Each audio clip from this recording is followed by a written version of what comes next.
24 on 24 gives me life, no other way to start the day. 24 on 24 makes it right. We don't care what they say.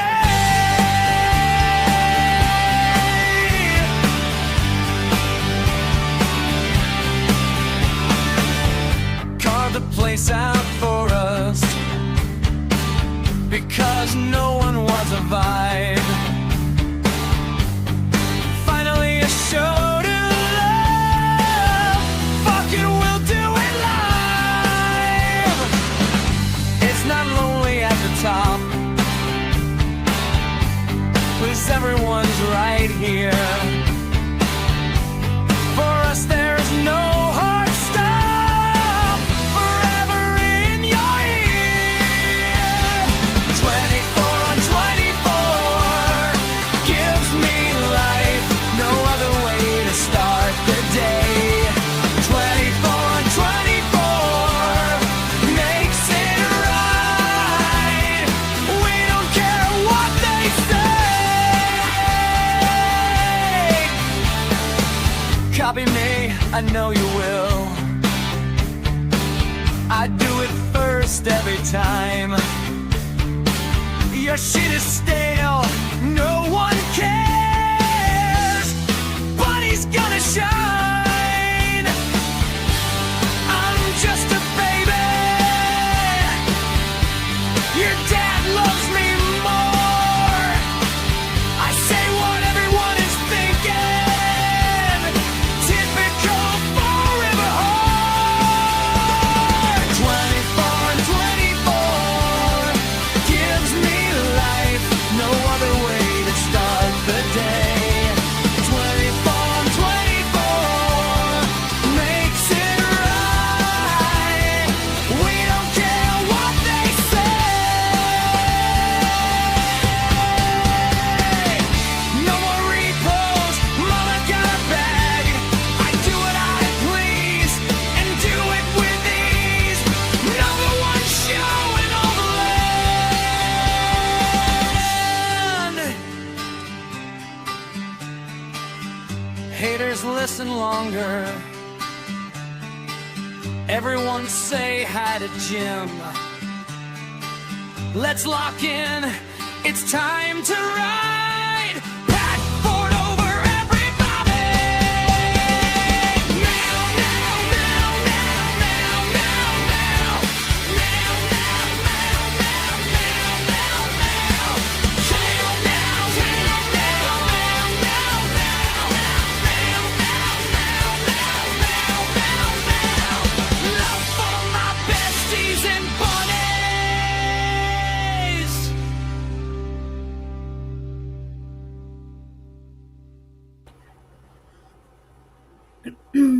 All right, good morning. Welcome to 24 on 24. It's the number one show in all of the land that starts at 9:05 on a Tuesday. I'm your host, Jessica Machado. Welcome. If you're new here, that's on you. Good morning. Good morning. And by the way, good morning, good afternoon, and good night to the replay crew. You guys are watching this after the fact. I have no idea what's going to happen.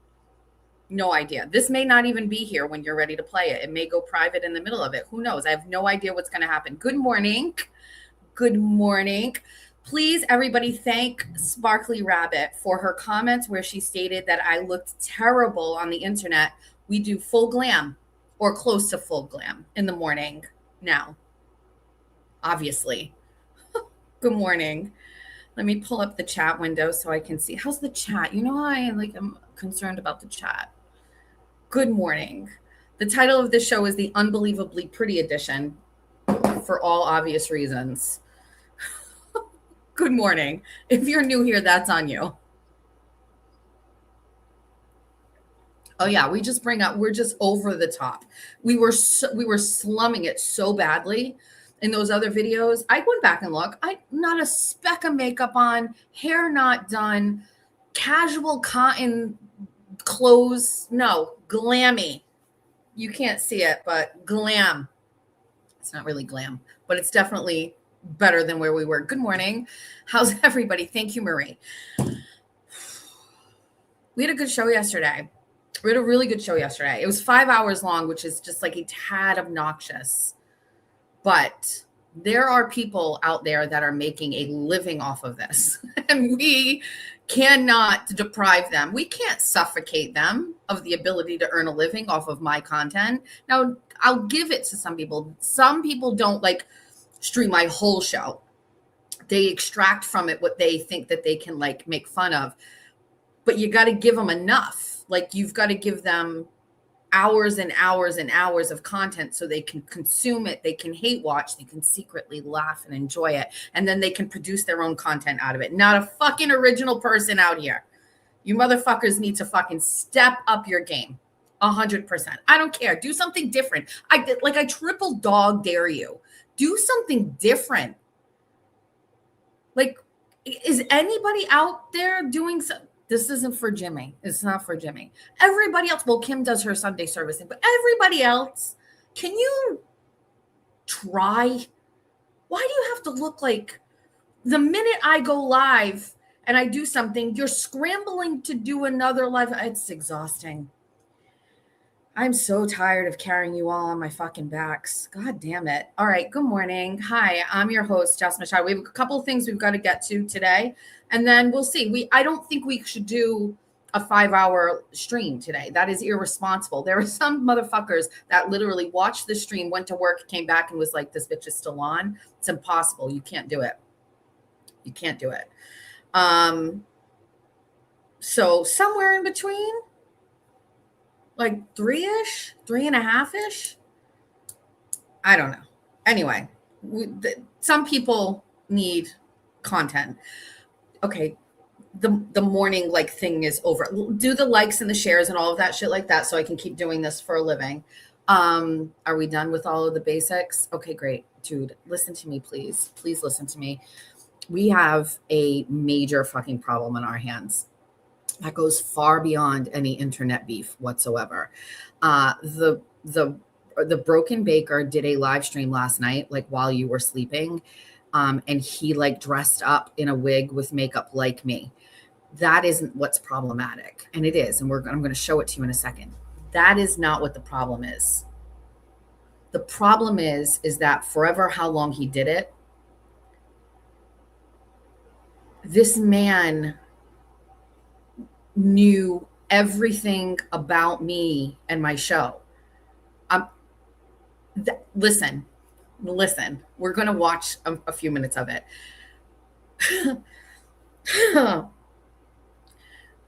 On top of it being the most cringeworthy thing I have literally ever seen, on top of him somehow always like interjecting sexual innuendos, but gross, creepy ones in there. This man watches everything I say and do. That is what is concerning to me. Not that he did a joke thing, because I get a whole thing over here with like wigs. And I mean, like we did an Annie skit one time. I mean, if you're on the internet, wigs are you've got to 100%. You need wigs. Jimmy, when we did that thing with Jimmy, he had like 50 wigs. He just kept pulling them out. It's like a clown car. That's fine. What is problematic is this man was like taking all of the things I do and then like trying to make fun of them. But I am deeply concerned at how much he knows. This goes beyond like hate watching. This is someone who watches every single solitary one of my streams, absorbs it, and can shoot it out of his mouth like with no abandon. I don't even think we should wait. I think we should get right to it. What is the thing, the disclaimer you put on the bottom of the screen? You got to put a disclaimer immediately. If you are watching on a camera, I got to prepare you.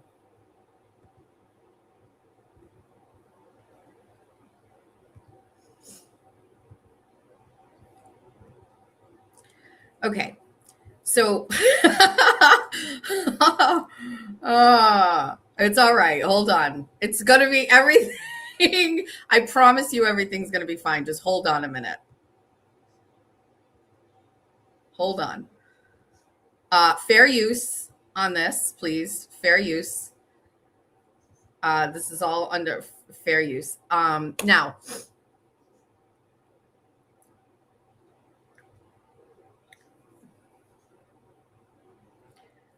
guys,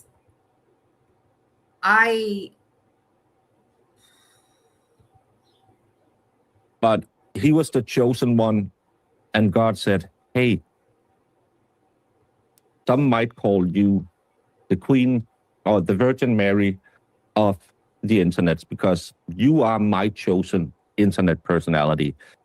So even though I don't want to stream, I don't want to stream at all. I don't need you little hamsters to feed my ego daily, or else I would break down in tears because then I would only have Oceans and the other woman sitting screaming at me how wonderful I am. And they don't pay me enough. But God said, you are the Virgin Mary of YouTube's. So from your mouth to my ears, big guy, that's why I stream. And because I'm the greatest at it. Bet your daughters are beautiful. You look really good as a girl. What do you mean as a girl? this. That could feed me. Over.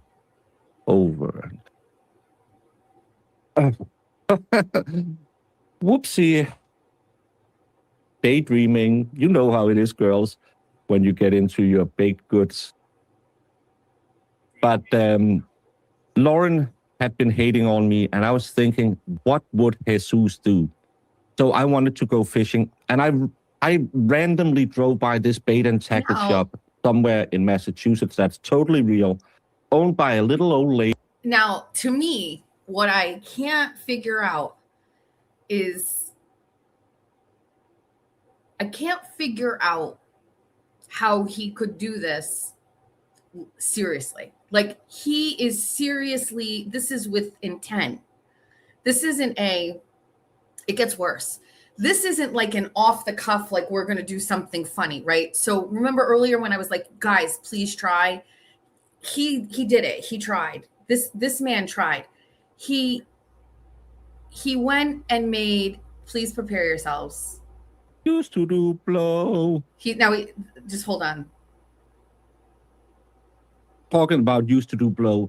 That was that horrible Danish guy making fun of my new bestie who I sent all of Lauren's information to. Girl, you know how it is. You go right here. Can you imagine this man, this single man, like this middle-aged man who lives alone with toys behind him, went to this extent? We are starting a new Social Horizon chat because this is a new show. We are not going to reuse any of the old content. Oh, let me just expert. I can't. It goes on. He did a whole show trying to be like, the ease at which he acts this way is just, it's too much. I gotta give him credit. There is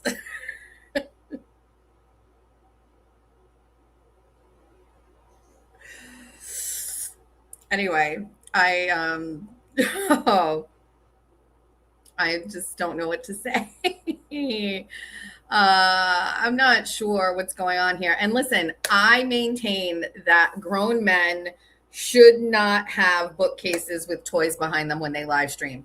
I have a problem with it. My husband would not have toys like this behind him. I don't know what's going on. This is just, I don't know what's happening. Anyway, congratulations. All right. So there's that. You know what? I don't love my hair. I don't love this. We have to fix it. We have to do something with it. Anyway, weird things happening overnight, chat. I don't know what else to say. I'm not really sure. We have to get to some business though. So we have a couple of, we have an agenda, but not really an agenda. We do need to go over something very serious. I'm not kidding you. We need to go over some serious stuff. So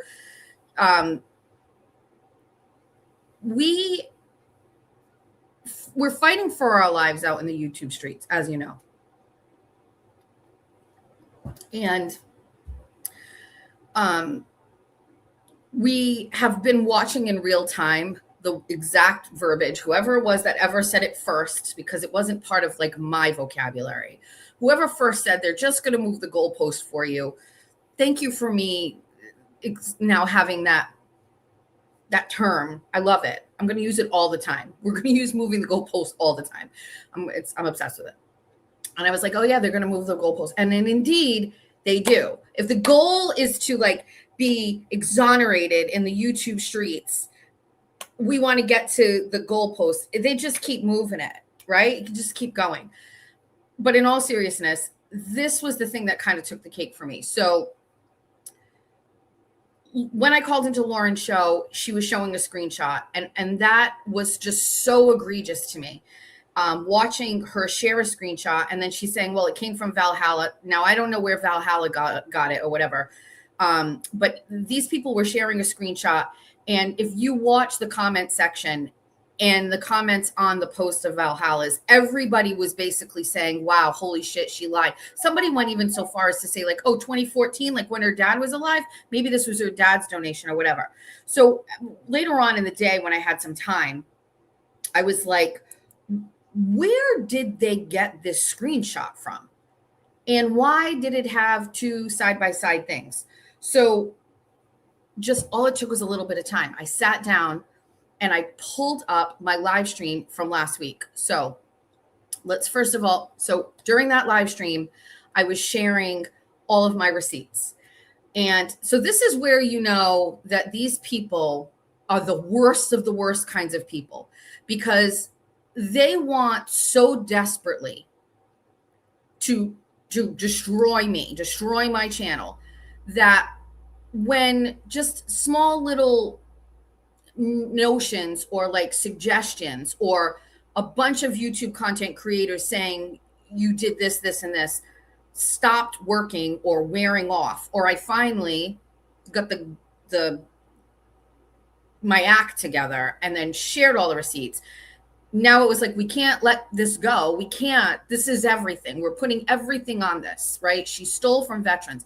Now they have no choice but to literally produce fake screenshots and fake receipts.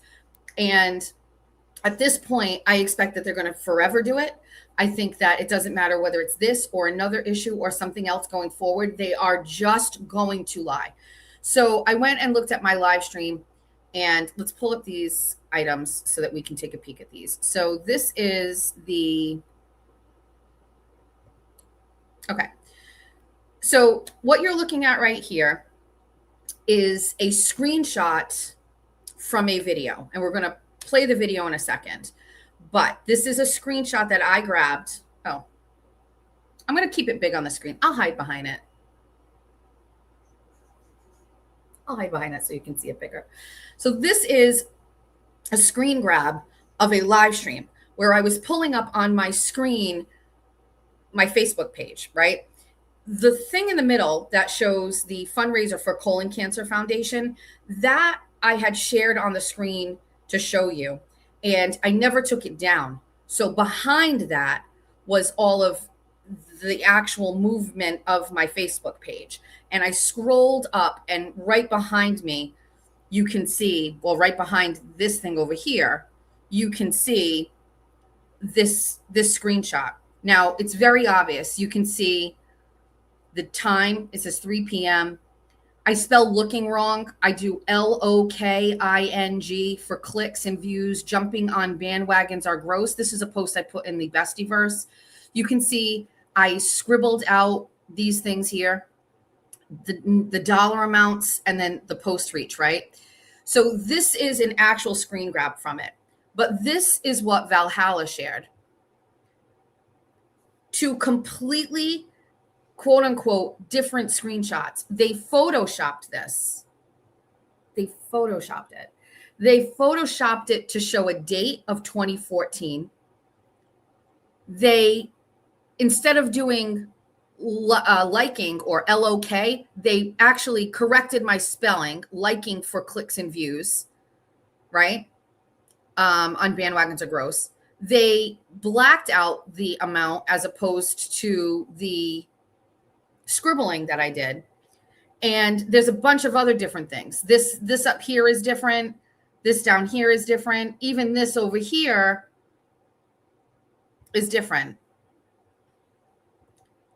This is the post that Lauren was purporting as fact, that Valhalla has now changed and changed the verbiage on his post. It's not the same as it was. It's supposed to be, I don't know if it says allegedly or something like that. He's changed it. This is diabolical shit. This is diabolical shit. I don't know who the person who actually physically did these two things and switched this up, but this is weird, diabolical shit. Okay. Now we're going to go to here. We're going to go to here. We're going to go to here.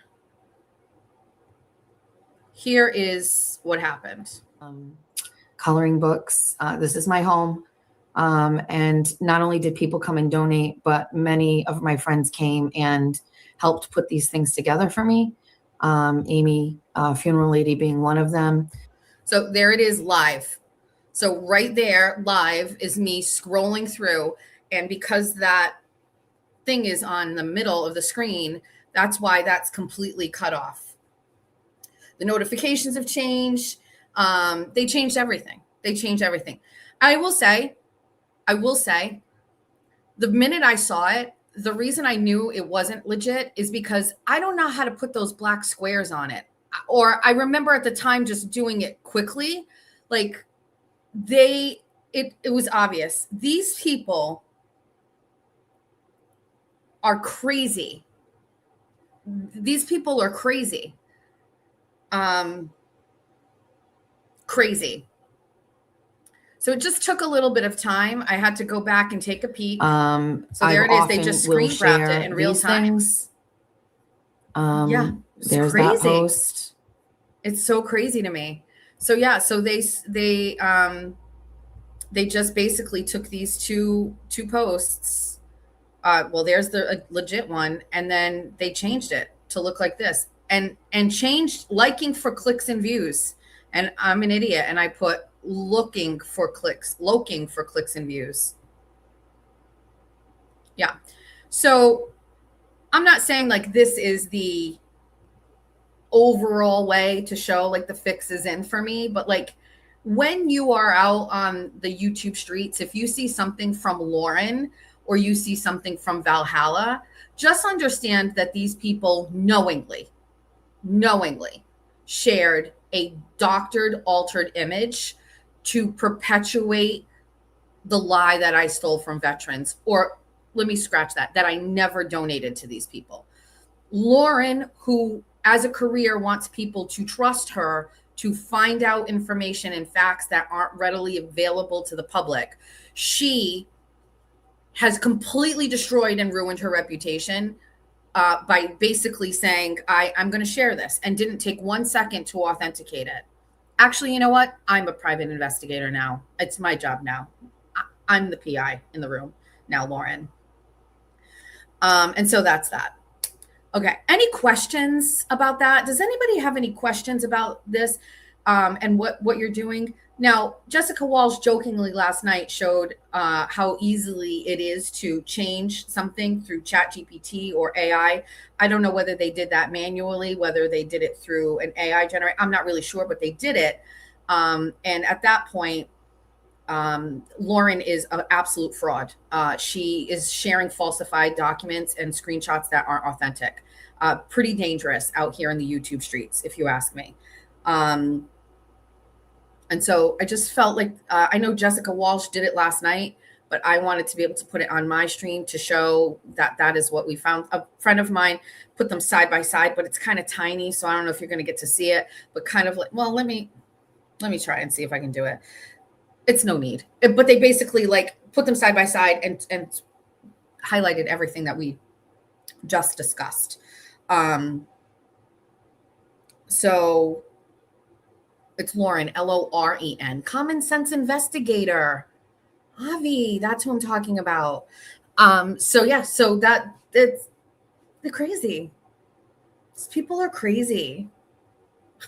It's just crazy people with a lot of fucking time on their hands and want to try to make me look worse than what I already am in real life. Anyway, do you guys want to see a picture of my daughter from her wedding?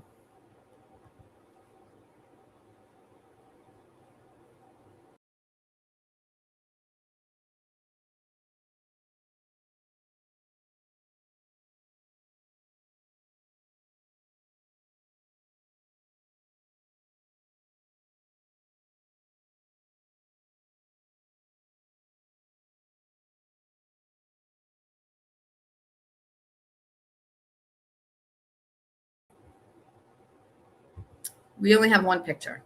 That's all we can share. Just one picture. But anyway, that's it. I guess photographers are different these days. There's a lot of days that this photographer has to put this whole thing together. We got a lookbook of like 100 photos, unedited, straight photos. And I was able to take a look at it, but Julia doesn't want any to be shared. But they're beautiful. They're very, very nice. I'm very excited. Yeah, so there's that. I just saw in the chat somebody was like, look at Jolene's numbers. We're fucked. We are fucked. You, me, the bunnies, the chat, we're fucking screwed.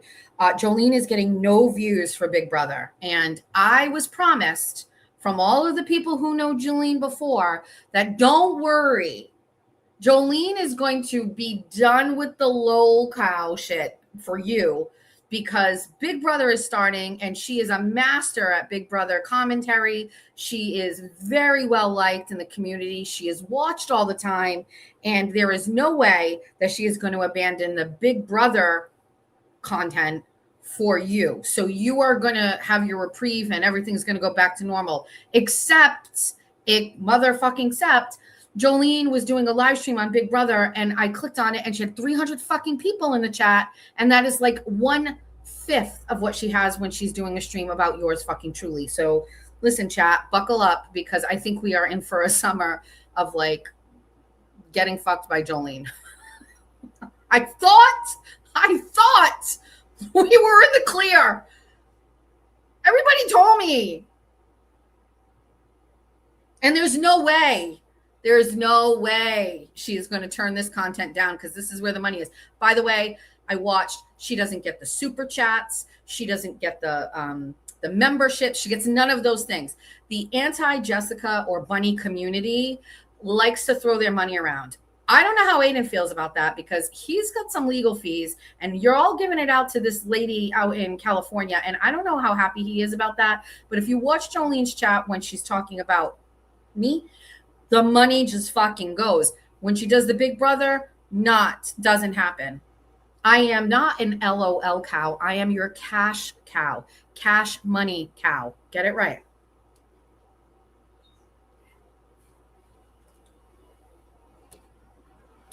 Whole milk. So get ready, lock in. It's going to be forever, ever. There's way better YouTube Big Brother creators out there than her. That's not I was told. I was told she was great. What happened? White Boy Summer is canceled chat. That's it. We're just fucking back. Jolene dressed for a funeral and won. End of story.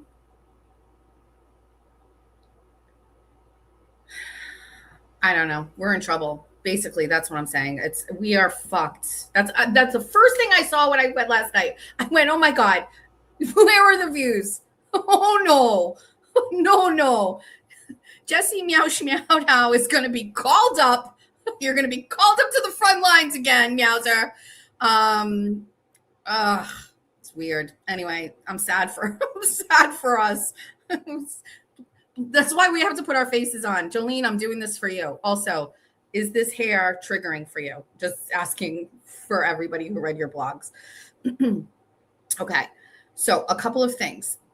I'm going to share a little bit of business.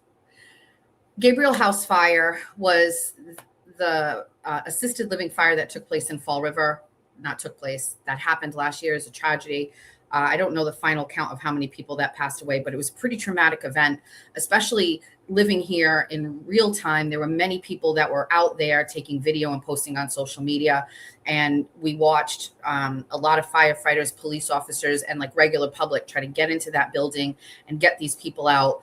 After the fact, there were many stories about how there were not working sprinkler systems that contributed to the death toll. And then also just like the way that this owner was able to kind of like circumvent all of the rules or what have you. So the firefighters, Massachusetts fire, I may not have exactly right. I'm just going to tell you what I saw, which was really eye-catching to me.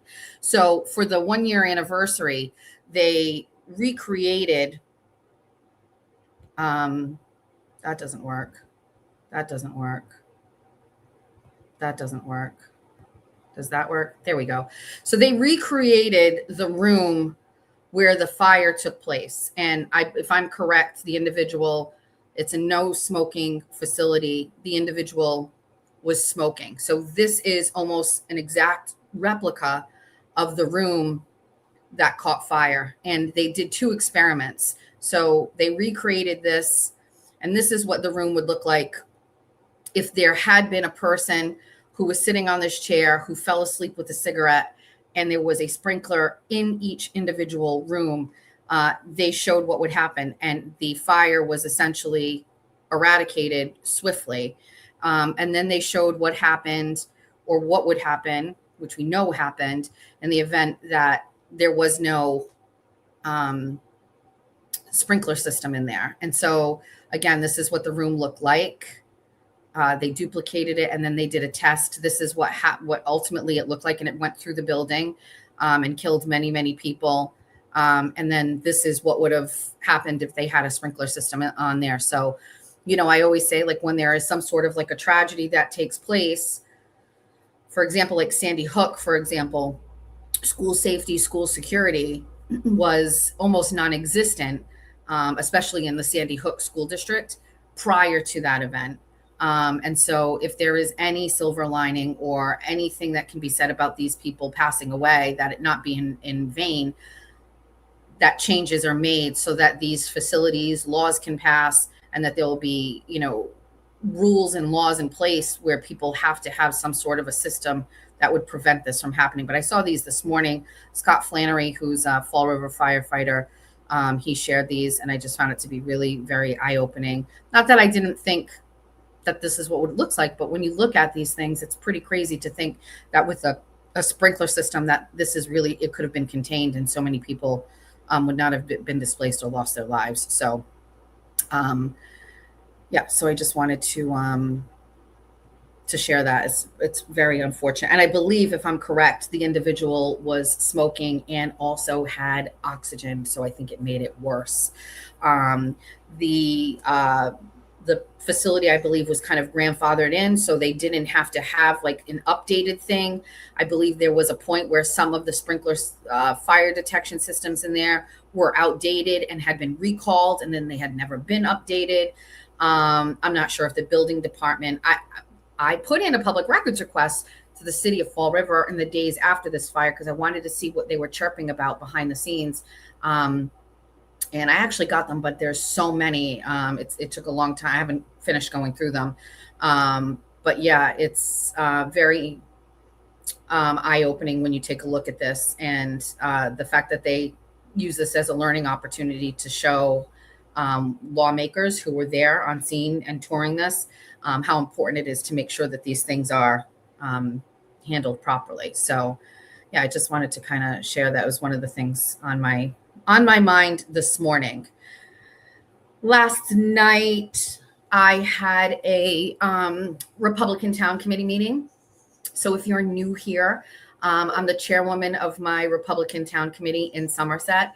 every single town or city in Massachusetts can have a Democratic town committee and a Republican town committee. If you don't know that, I'm telling you. And what it is essentially people who are either registered Democrat or Republican. They form a group. You are either elected at the ballot on the primary of a presidential year. So I don't know if it takes place in February or March on the presidential year, every 4 years. That is when you can elect people on the ballot to be in your Republican or Democratic town committee. Or if you miss that and you want to cultivate one, you can organize, file your paperwork with your town secretary of state and your corresponding party, and you will be able to meet, and you can all have your own goals or whatever you want to do. In Somerset, we have a very, very well organized Democratic town committee. They have always been organized and well organized. Republicans can't get their act together. And for years, we didn't have one. We tried to get one going. There was a bunch of fucking drama in there. I'm not going to get into it. But we successfully organized our committee 2 years ago. And we kind of just set goals for ourselves. And so every month, well, you're supposed to meet every quarter. So you have to meet 4 times a year. That's your basics. But our committee meets once a month, the first Monday of every month. And we just talk about initiatives and things that we want to work on. So our committee has been able to do a lot of firsts. So we were able to be the first political party to walk in a Memorial Day parade, or group rather. We hosted our own town hall event for local candidates who are running for office. We hosted our first gubernatorial meet and greet, where we had gubernatorial candidates in this cycle last year come and meet residents and answer questions.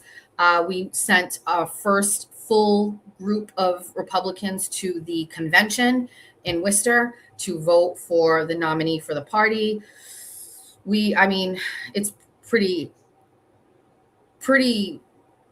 I'm very proud of the past 2 years of what we've been able to accomplish. It's hard to keep people motivated. It's hard to keep, and a lot of the people who are part of this group already contribute to the community. Some are already elected officials. Some are working for the town. We have a registrar. We have someone who's on our board for the senior center. We have a selectman. We have a state representative. We have a Parks and Rec committee member. We have, is that it? Am I missing something? We have a lot of people that already contribute to our community and have meetings and such. So to be able to get everybody together and stay focused on just saying, hey, how can we represent Republicans in our area? It's hard work, especially in the summer. Everybody's got stuff to do, but we had a good meeting last night. We talked about like the things that we're trying to get done right now and what we're trying to accomplish. And one is trying to host a debate for candidates for the fall election, to allow the public to come in and hear these people respond to questions. So we'd like to do that. And then also like help candidates that are currently running for office with sign placement and fundraising. I know a lot of people who are involved in the Norfolk district attorney's race are now first time helping candidates, like with Adam Deach. And I think that's great. This should be more of it. I love it. So anyway, we met last night and it was good to get everybody together. We got an update from Seth Aitken, who's running for district attorney. And so from his wife, she came, and then we talked about the drama. So I'm going to tell you about this fucking drama. I'm going to simplify it because I know not everybody is political, but okay. So we have a registrar. Every town has to have 2 Republican registrars and 2 Democratic ones. If you have a independent registrar, then you can't have 3 Democrats or 3 Republicans. You can have the max 2, but there's 4 registrars. Your town clerk is 1, and then you have to have 3 more. And these people oversee all election things. So on an election, they certify the results. They certify voter registrations. They're basically the board that oversees all things elections, okay? So you should go to your town's website and you'll be able to see who your registrars are. Every year, somebody gets reappointed. And it's like so this year would be a guy named Joe Costa. and he's on it for 4 years or 3 years, and then in 3 years he comes up again or whatever.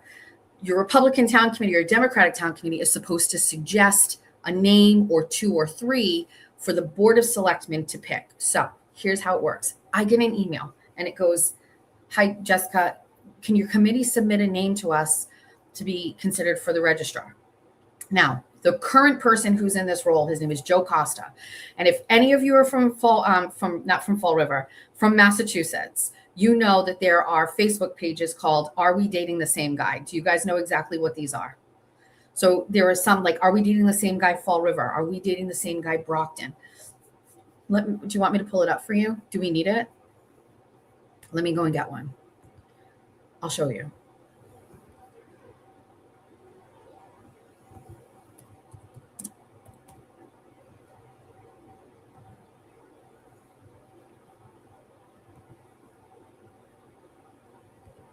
Okay, we're going to share it. Hold on. Okay. Are we dating the same guy? Fall River, Westport, Dartmouth, New Bedford plus. So bitches who are dating guys can go in here and share a picture of somebody, and girl code is, tell me if you're dating this guy. Tell me what you know about him. Now, do I think that this could be a place for jealous, angry women to throw some disparaging shit up about their ex? 100%. I don't know what you want me to tell you. Look underneath here. It's all women. It's all girls. Okay. Now, am I in this group? I don't even know if I'm in this group. Look, John M. from North Attleboro. Are we dating the same guy? This guy's from Somerset over here in the blue. Scroll down. Oh, shit. Liar, cheater, manipulator. Corey Medeiros, 35 Westport. What's the comment section like? See, anonymous, right? Lots of stuff. There's a point. There's a reason for this. Stand by. What? This guy looks like such a harmless guy. What the fuck? Okay.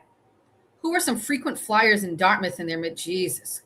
Jason Stone from Somerset. I don't know who he is. Keep going. We're looking for someone in particular. What? Come on. Ryan from Acushnet? All right. Oh, jeez. All right. Hold on. We got to find the one that we're looking for. It's here somewhere. Just this is a whole new option, this page, okay? There's plenty. Actually, we can do it this way. We can just go through here and see if we can find it this way. Oh, shit. I can't see their faces. I'm going to have to click on every picture. Son of a bitch. Is it me or they all look the same? Is it me or every guy from this area looks the same? Oh, okay. Where is he? This isn't going to help. Do we have we have an option.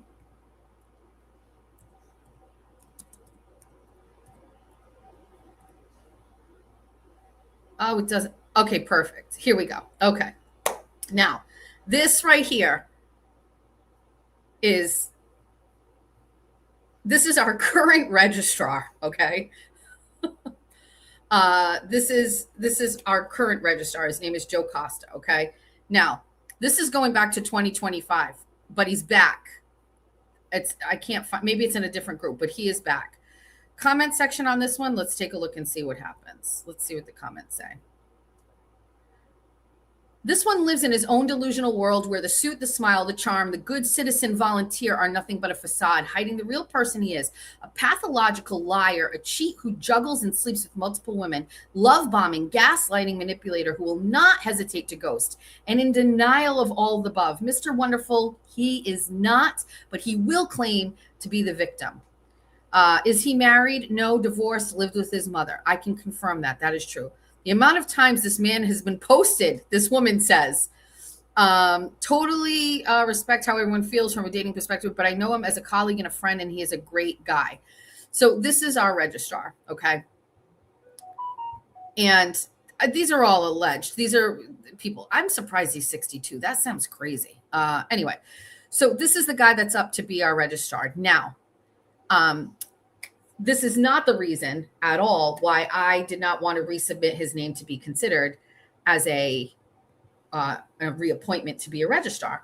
The reason for that is I felt that he was not actively participating in elections. As a Republican, you're there, and this is meant to be partisan. You're supposed to have Republicans and Democrats that are observing the election process, election day.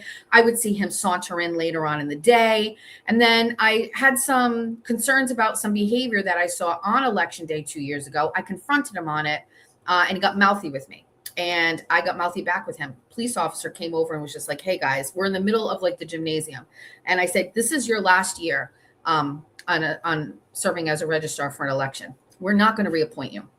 Now, usually for years, nobody submits a name. So for years, this guy just keeps getting reappointed every time. But now we have a committee and we're like, we have people who are far more into this, very willing to do more work and aren't being dicks, essentially. So we talked to a group of people and we narrowed down who we were suggesting. So we get the email and it says we have to give the name by 5 p.m. on, let's just say June 16th, because it is going to be on the agenda for the town 2 days later at a Board of Selectmen meeting. So at 4:55 p.m., I submit my letter for new consideration. Before I do that, I call the clerk, not the clerk, the assistant, and I say, do you have any other names submitted from the Democratic side? And she said, no.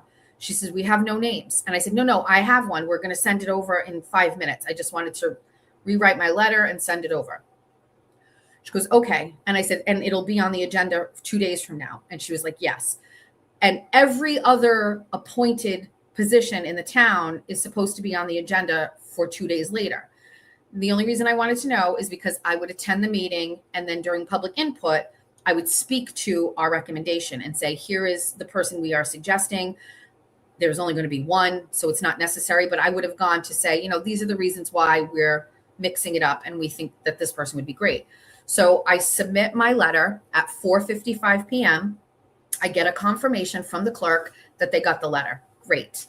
The next day, I go and take a peek at the agenda for the meeting on Thursday night, and there is no appointment listed. The name is not there. And I'm like, this is odd. So I go back and look at the agendas from the year before, and the year before that to make sure that this is indeed something that goes on the yearly appointment, and they are. And this one is not. And there's all of these other appointments, but the registrar name is not there. And I'm going, what the fuck is going on? So I'm going to say this in like a casual way. The town clerk downstairs thought that nobody else's name was going to be submitted, and she was just going to put Joe Costa's name to be reappointed. And when the assistant from the town administrator's office sent the email down and said, this is the only name we have, this is who is considered, she pulled some shit and it didn't make it on the agenda. So they went back to the town council, our attorneys, and found a law where you have to give each party 45 days to submit a name. So you got to give the email, and then there's going to be a 45 wait period. Not once in the past 25, 30 years has anybody ever enacted on this law, except when I submitted a name to be considered, which went against the person who was already there. The Democratic Town Committee claimed they never received the email asking for a name. And so they needed to resend it again, certified letter in the mail, which is that letter that I got the certification of the mail thing for a couple of weeks ago or last week. That's what they were trying to send me. They sent it to themselves, but that's what they were trying to send me. So I had to get that letter certified to me, and then I've got 45 days to give them a name. The Democrats now have 45 days to give their name. So while, yes, I agree we should be following the law, the only reason why they enacted following this law was because we submitted a name different than what they had, and they were all in an uproar over it. Joe Costa was in an uproar over it. Everybody was pissed, and they were like, well, let's pull this card out. And we'll be like, no, bitch, you gotta give 45 days, and you have to submit 3 names. Now, this is where it matters who's on your board of selectmen. The board of selectmen are the ones that are going to make the decision. Our board is comprised of a member of our Republican Town Committee and 2 other members. So we know our member of our committee, who's on the board of selectmen, would choose the individual that we talked about because he suggested this individual. But now we have to hope that those other 2 members, or at least one of them, because we need 2 to 1 at a minimum, agree with the candidate that we want. But now the Democrats are going to submit names, and they might have more favorable, but this has never happened before. Ever, ever, ever, ever, ever, ever, ever. And so, yes, it's the right thing to do, but it has never been done before. It was done out of spite, and it was done out of the need to control what we were doing, which was to replace that guy that I showed you on the screen. Fast forward to last Thursday or Friday, somebody sends me we have a local newspaper called the Somerset Sentinel. The Somerset Sentinel puts up a story, and it says Joe Costa to resign from the board of registrars. And it's basically like Joe Costa has decided to not seek reappointment to the registrar. And I went, the fuck? That is not accurate. Not accurate at all. So I called the guy who wrote the story, and I was like, where did you get that information? And he goes, oh, I saw Joe Costa, and he told me that he was going to resign. He wasn't going to do it anymore. And I said, that's not true. I said, are you aware that these suggestions to be considered have to come from us? And he was like, yes. And I said, did he tell you that we didn't suggest his name? And he said, no, he just said that he was not going to seek. I said, I'll be damned if you're going to write a story and it's going to go through our whole town where you're going to push a narrative that this man just chose to not run or not seek reappointment. That is not what happened. He was minutes away from being reappointed with no consideration from anything until we decided to call him out and say, we don't think you've been doing a good job. You're not active. We don't like what you're doing. And we put somebody else's name into consideration. I said, you have 2 options. Take the story down or update it with a statement from our committee to say that we chose not to. And he just took the whole story down. So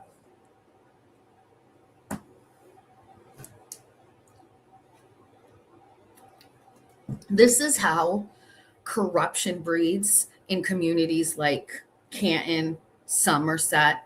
This is how it happens. You have people jockeying and positioning for power all the time. And unless you have people like me and the people that I surround myself with that are pausing and stopping and sharing that information, nobody in my town would know. Nobody in my own committee knew. I told everybody last night, nobody even knew. It's crazy. It's just the kind of bullshit that I can't deal with.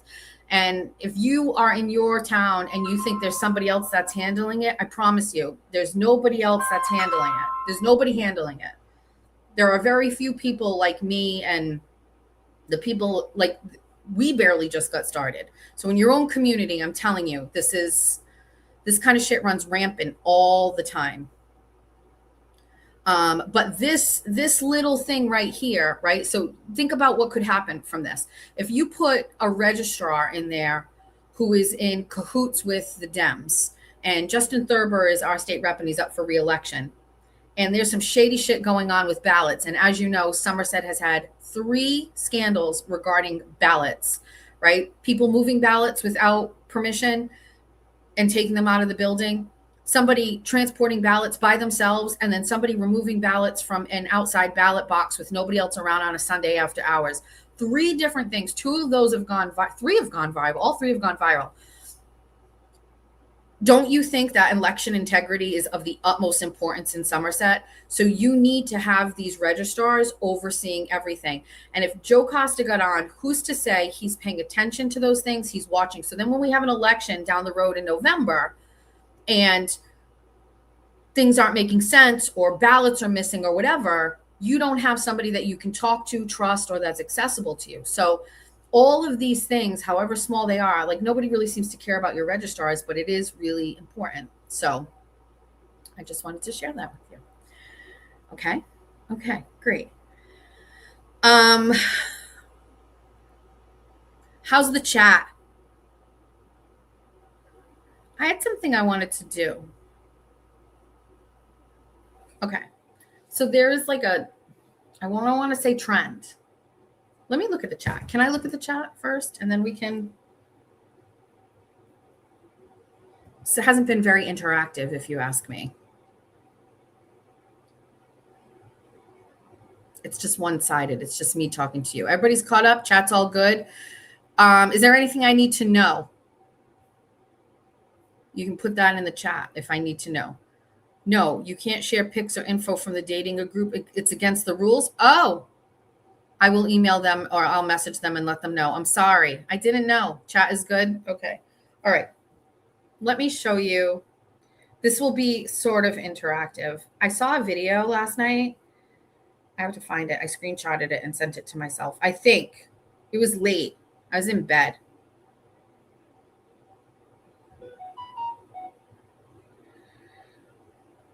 Okay. No, where is it? It's okay. Somebody needs to find it and send it to the bunny hotline. It's basically where you say one statement, but you have to say it in like 5 different styles. And I feel like I want to try it. I feel like I would be really good at it. So let's just say it's like, it's so great to see you. And then they tell you how to say it. So like excitedly, like, it's so great to see you. And then like another way, which is like, not depressed, but like, do you know what I'm talking about? And then it gives you another style. And then you're like, so good to see you. Like, I feel like we should come up with some statements and say them all in these exact same things. My other account is still blocked. Any update? No update. I have no update.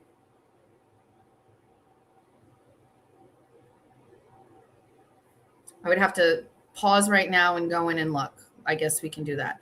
While I'm doing that, Laura, you guys go and look for the word styles for me to say those things. Let me go over here into YouTube Studio, community, no, settings, community moderation, user management. Okay. I have so many people blocked from here. I don't even know how I would find it. I'm not kidding. There's so many.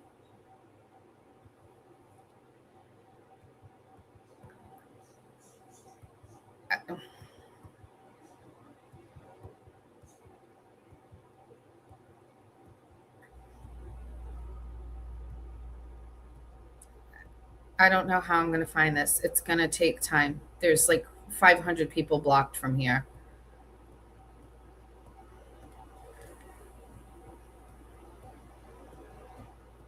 I don't even know how I blocked you.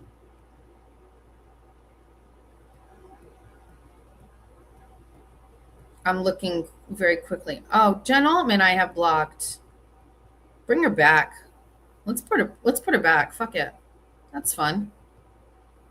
I'm getting rid of her. There you go, Jenny. Don't be fooled by the rocks that I got. I'm still Jenny from the block. Young Black Economist is blocked? No. Go ahead, Queen. Go off. Let her cook. I'm still Jenny from the block. Used to have a little, now I have a lot. No matter where. These are a lot of burner accounts. It's easy to kind of see, but there's just so many. I'll be here forever. I'll have to do this after the fact.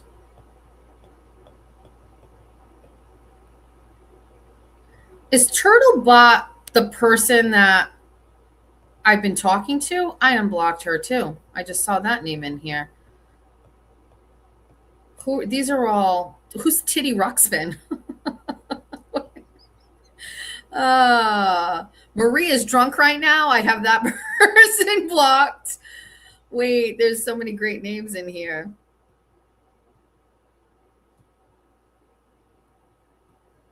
I'm trying to find you, Laura. Give me a second. I'm looking. Karen Reed. Is this a fake Karen Reed account? I'm going to assume. Muffin Man. some of these are all just kind of body. All right, I just did a quick thing through, and I don't see you. I'm going to have to take time to do this later, but I will do my best.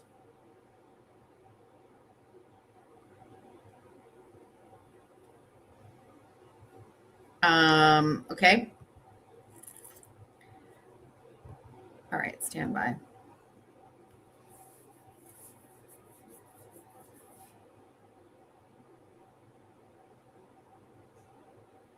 Oh, somebody sent me 40 minutes ago. Well, I don't think it's exactly 40 minutes ago, but this is a new post about this guy. It says, lying, cheating, gaslighting, ghosting scoundrel presents as a pillar of society, which is nothing but smoke and mirrors. Scoundrel. Enjoyable.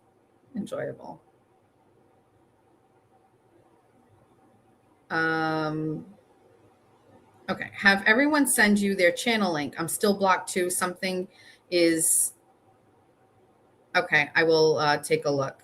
So if you were blocked from here and you think it was wrongfully, text the bunny hotline, and then we can unblock you. Oceans Behave has a point. I'm wondering how much damage Cyber Chick Boston did when she was a mod. I wasn't paying attention. I don't know what to say. You know what I mean? It's possible. I don't know. I mean, I'm not sure. So we'll work on it. We'll do it another time. I know I haven't heard that word in a long time. Scoundrel.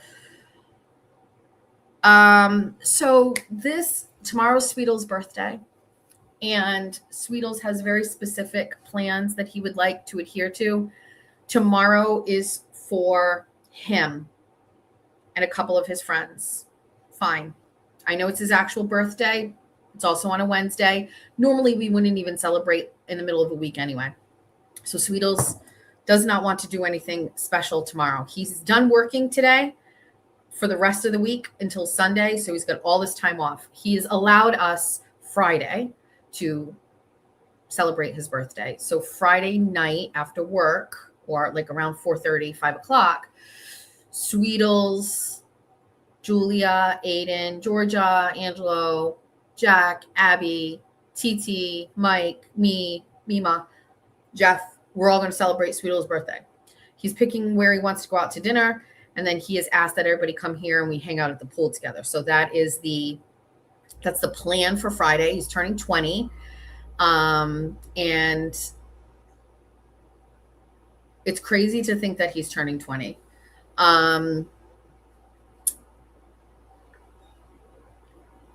Not going to get into it, but I'm very proud of Sweetles for all of the reasons. Can I go to the bathroom? Can we play a song while we're waiting?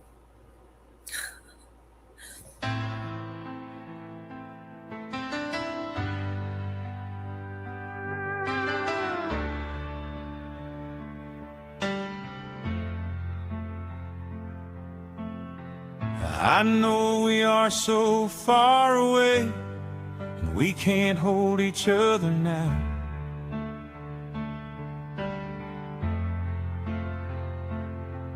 But soon we will be together. I'll find you in the crowd.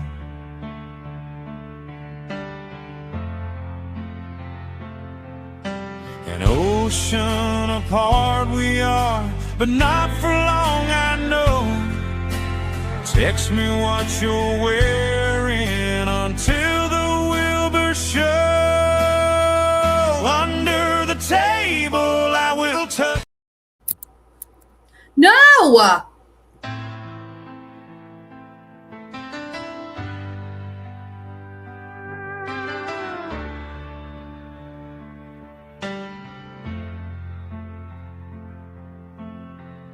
I know we are so far away, and we can't hold each other now.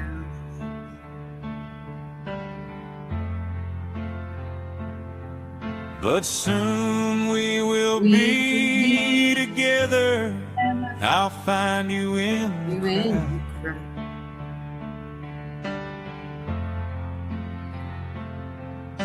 An ocean apart we are, but not for long, I know. Text me what you're wearing until the Wilbur show. Under the table I will touch you, finger bang you all stream long. Above the desk I'm dope boy, but your daddy down below. I'm gonna finger bang you after the Wilbur.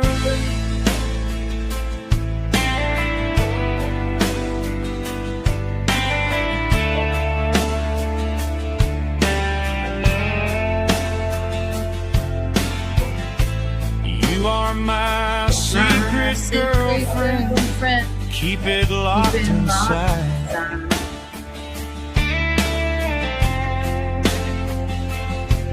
But when I come to the United States, this door is gonna rise.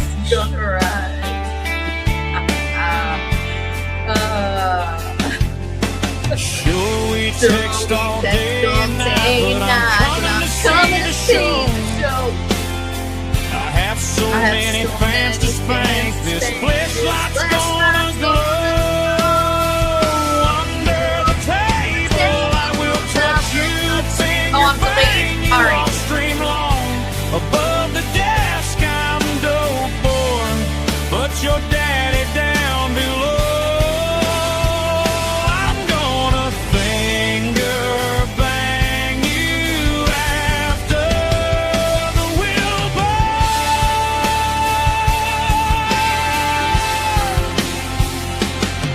I am a small man with small hands and small eyes, and I sleep all alone. Send me all your money and gifts, or else I will ignore you forever.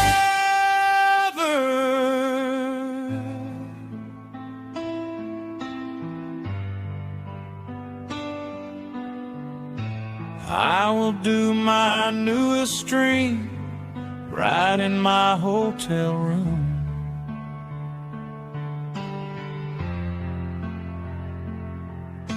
But no one will ever know I'm knuckles deep in your poom.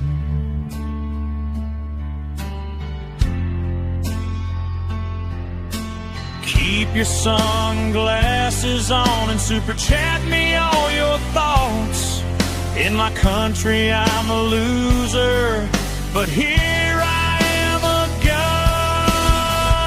I'm going to the table, I will touch you, finger bang you all stream long. Above the desk I'm dope boy, but your daddy down below. Under the table I will touch you, finger bang you all stream long. Above the desk I'm dope boy, but your daddy down below. I'm gonna finger bang you after the Wilbur.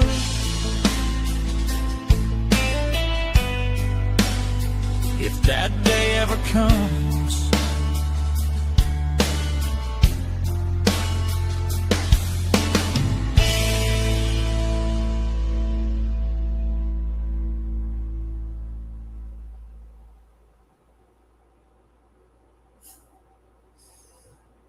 What a fucking banger. I just got a really great email. Let's read it because I know it'll piss a bunch of people off. Good morning, Jessica. You have no idea the impact you made on other people. I've been thinking about sending this email for a long time, but finally getting the opportunity to send it. I found you through the Karen Reed trial. I've been a loyal follower ever since. Watching what you have been going through the last month has been awful to see. I can't even tell you how many content creators have disappointed me because of the way they treat you. I'm a mom of a 20-year-old daughter. We live in a small southern New Hampshire community, and I am a business owner. My husband and I are in the blank industry. There are so many ways that I can identify with you. I'm a 50-year-old conservative mom living in a liberal community dealing with menopause and navigating empty nesting. I enjoy listening to your show because I feel like you get it. You are real and show vulnerability. I listen to every 24 on 24. I even have merch, and I was truly feeling like you have made me a better person. I was flying by the seat of my pants every day in the work grind. I listen to you and see how you interact with your community. You help people or birds or dogs out while on the road for 24 on 24, chatting up strangers and getting involved in local politics. I've slowed down and become more present. Chatting up strangers is really quite fun and interesting. It is. It is. Thanks for helping me realize that. I'll pause for a second. I haven't finished reading this, but like, I feel like that's how it was in the olden days. Like in the olden days, people would just stop and talk to people. And I don't know why people don't do that anymore. I don't know why people are afraid to do that. I am like always present when I'm out in public in case somebody wants to like nod their head at me or engage in a conversation. And I always feel like it makes an impact, especially on older people, because I feel like back in their day, they would do that more often and nobody around our age does it. Let me take this off the screen. Sorry, hold on. The night of the Wilbur, you were sitting directly above my husband and I, and that was such an incredible night, except your situation out front with the vehicle. It makes me so sad to see how things have changed with Aiden, but try to remember that this was a chapter in this entire saga. I support his cause, but can't support his behavior any longer. I hope that one day he finally sees that he needs to address some things so that he can heal some. Last thing, that lady that called yesterday was batshit crazy. Oh, that lady was so great. I love watching you take it all in. I felt like I was sitting next to a friend and we were both wide-eyed looking at each other thinking, what the fuck is wrong with this lady? Keep being you. Don't let the bastards get under your skin. Like Mel Robbins says, let them. If you haven't read her book, you must. Game changer. Or listen to her podcast when doing house projects or cooking. So in case you didn't know, you are changing people for the better out here. Thanks for being so relatable. You have no idea how much I appreciate you. One of your besties. P.S. I started HRT a bit back and it is literally life-changing. Every time you talk about menopause, I want to text you and say, try HRT. Think about it. You deserve to feel good. Great message. I do want to say, because I'm not sure exactly how long we're going to last today, open up the phone lines. We'll do that now. So you can call if you'd like. Let me move this thing over a little bit. So in case anybody calls, I got to shut this down. Let me shut that down. Shut that down. I just got a bunch of text messages. Somebody just said, unleash me, lady.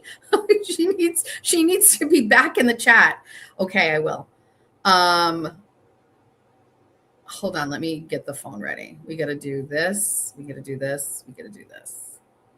Okay. Phone lines at the bottom of the screen. That's open. We can take calls earlier today. Because I'm going to be honest with you. I've barely slept. I know I don't look like it. But I went to bed late. It was like 1:00. Jack got up at 3. I waited for him to leave at 3:30. I couldn't fall asleep. Took a shower. Blow dried my hair. Now it's like 4:15. And then I finally fell asleep. And then I woke up at 6. So I have had no sleep. No sleep. We're going to okay. So Sweetel's birthday is Wednesday, tomorrow. Friday, we're going to do birthday celebration. Sunday, we are attempting to go to the beach. Now, Georgia wants to go, but she is working. Unfortunately, we can't wait for a free day where everybody's available. So we're going to just start a beach day on Sunday. Whoever's available can go, and we'll do it again, and we'll revisit it. Hi, thanks for calling 24 on 24. You're live. Good morning. Good morning. I would like some advice on how to make the politicians in my local area uncomfortable, irritated. This all revolves around the data centers. Oh. They snuck one in. Yep. The county over. Yep. And now they're trying to put one in my county. Yep. The community's fighting it. The county commissioners they're basically all in on it. Yeah. So there's probably nothing I can do that's going to actually stop it, but I would like to irritate them and make their life uncomfortable. not in a illegal type of way or just, Of course, there's plenty of ways that you can do it with and not breaking any laws. So data centers are obviously becoming like a major problem for a lot of people because unfortunately, many of the locations of these data centers are adjacent to residential areas, or these areas are getting rezoned to accommodate these data centers. So the first thing is your zoning board. You have to take a look at who's on your zoning board, and your planning boards. So those are very like unattractive, not very glamorous positions. And usually the people in our community, especially, have been on these boards for years and years and years. Nobody ever runs for them. There's no interest in them. And I think a lot of people think they're unqualified to be on them, because they think, what do I know about zoning? What do I know about, planning, city planning and laws and bylaws and things like that? You don't necessarily have to know anything. First of all, nobody is born a planning member or a zoning board member. So you have to, first of all, look at those people and see when they're up for reelection and find a formidable candidate to run against them. Someone that may not know what they're doing as far as like the meetings and whatnot, but someone that is at least going to be a watchdog and a vote for you. These are boards made up of just regular average citizens. There's no real prerequisite. Now, the more you know, the better your chances are of getting elected. But if you have a community that is really in an uproar about these data centers, having a lay person, so to speak, on one of these zoning boards or planning boards, those people will overlook maybe experience to be able to say, at least we've got somebody on here that's advocating for the regular average homeowner. So that's the first thing. Second, if you want to make them uncomfortable, you've got to attend these meetings. So every community has to publicly post when they have a zoning board or a planning board meeting.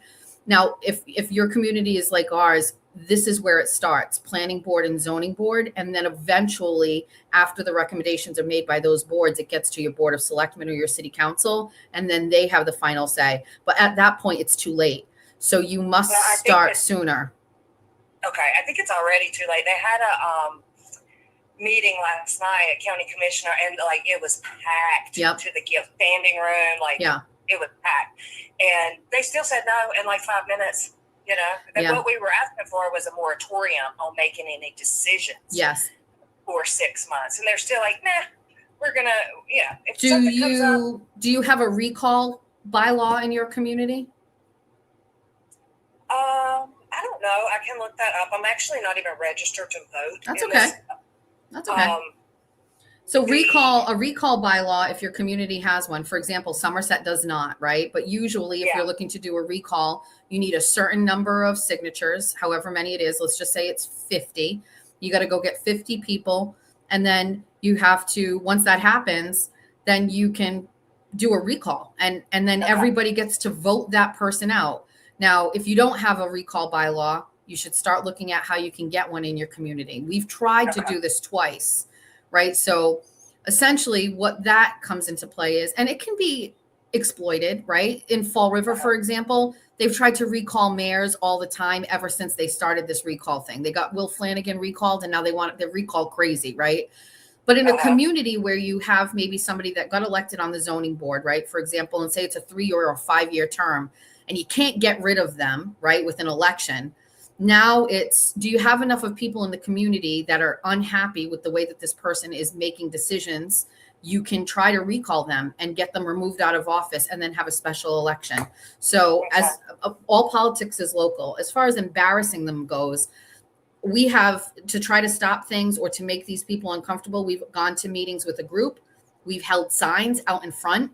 We contact the local news and we tell them before the zoning board meeting, we're all going to be organized. News companies don't care about what your issue is. They care about views. So if you say you've got 10 people with signs standing out in front of a meeting and you're targeting one member and saying this person is voting a certain way, the news crew is going to be there. They're going to come, they're going to grab a video of it, and it's going to get on the news. If you don't do that and put the public pressure on these people, they continue to live in this space where they have autonomy and are able to just do whatever they want with no consequence. For some people, the pressure from the public scrutiny and the news gets too much and they'll step away. It's easy to be there when nobody's looking at you. But what if you have news crews showing up and scrutinize every word, and everything is documented and everything is on video? Some people will just leave. They won't stick around. The news was there last night. Yeah. At the meeting. Yeah.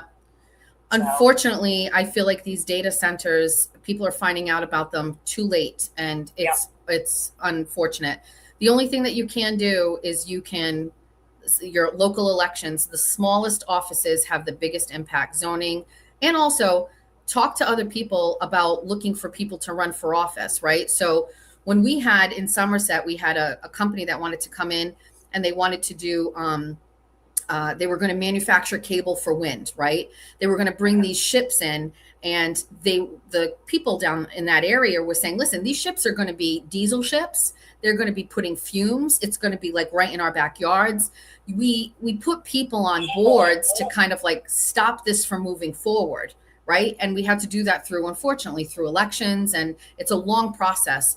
So maybe some of these fights aren't able to be won right now, but planning for the future and putting people in these positions, start them right now. Have these people run for like library commissioner, you know what I mean? Conservation commission, like library board of trustees, get them on there, get them name recognition, and then start building a bench so that you have people that represent your interests. The hardest part is finding people who want to step up and actually serve. And at anything, if you have one person on these boards, you can use that person to get ahead of things and share and say, hey, listen, you might not know, but coming up on this meeting, I'm all for public shaming of elected officials who aren't doing right by their community, getting them on the news. Also, every meeting should be taped, right? So you can go and find these videos and you can grab clips of them and share them all over social media. And that can add to people's frustration with these people and hope that they don't get reelected. The people who are making these decisions about data centers are people who were voted into office, and it's easy to get them out if you try. Okay. Yeah. Thanks for taking my call. You're welcome. Bye-bye. Bye. Unfortunately, it's like battery storage and data are the big thing right now. Unfortunately, I'm not sure if that was helpful, but I'm good for shaming people. I'm good for shaming people. Okay, phone lines. Good. I'm sorry I missed a call during that, but you can call back.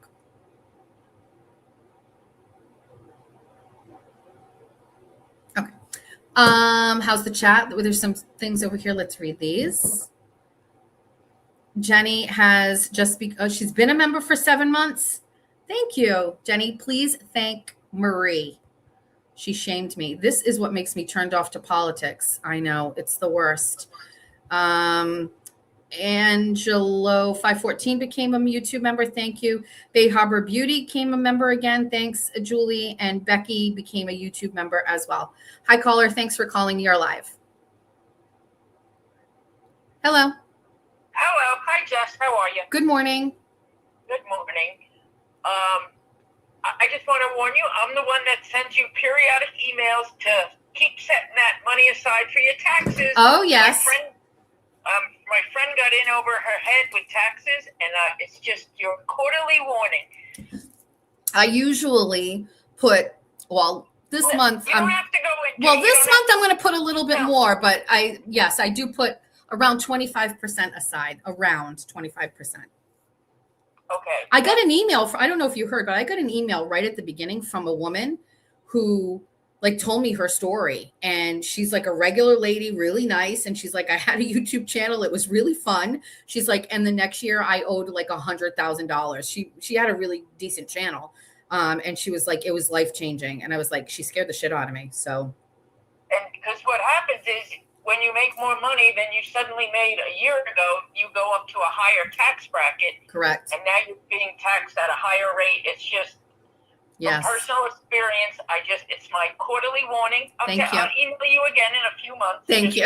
I just got an email from you. You just emailed me. Didn't you just email me last week?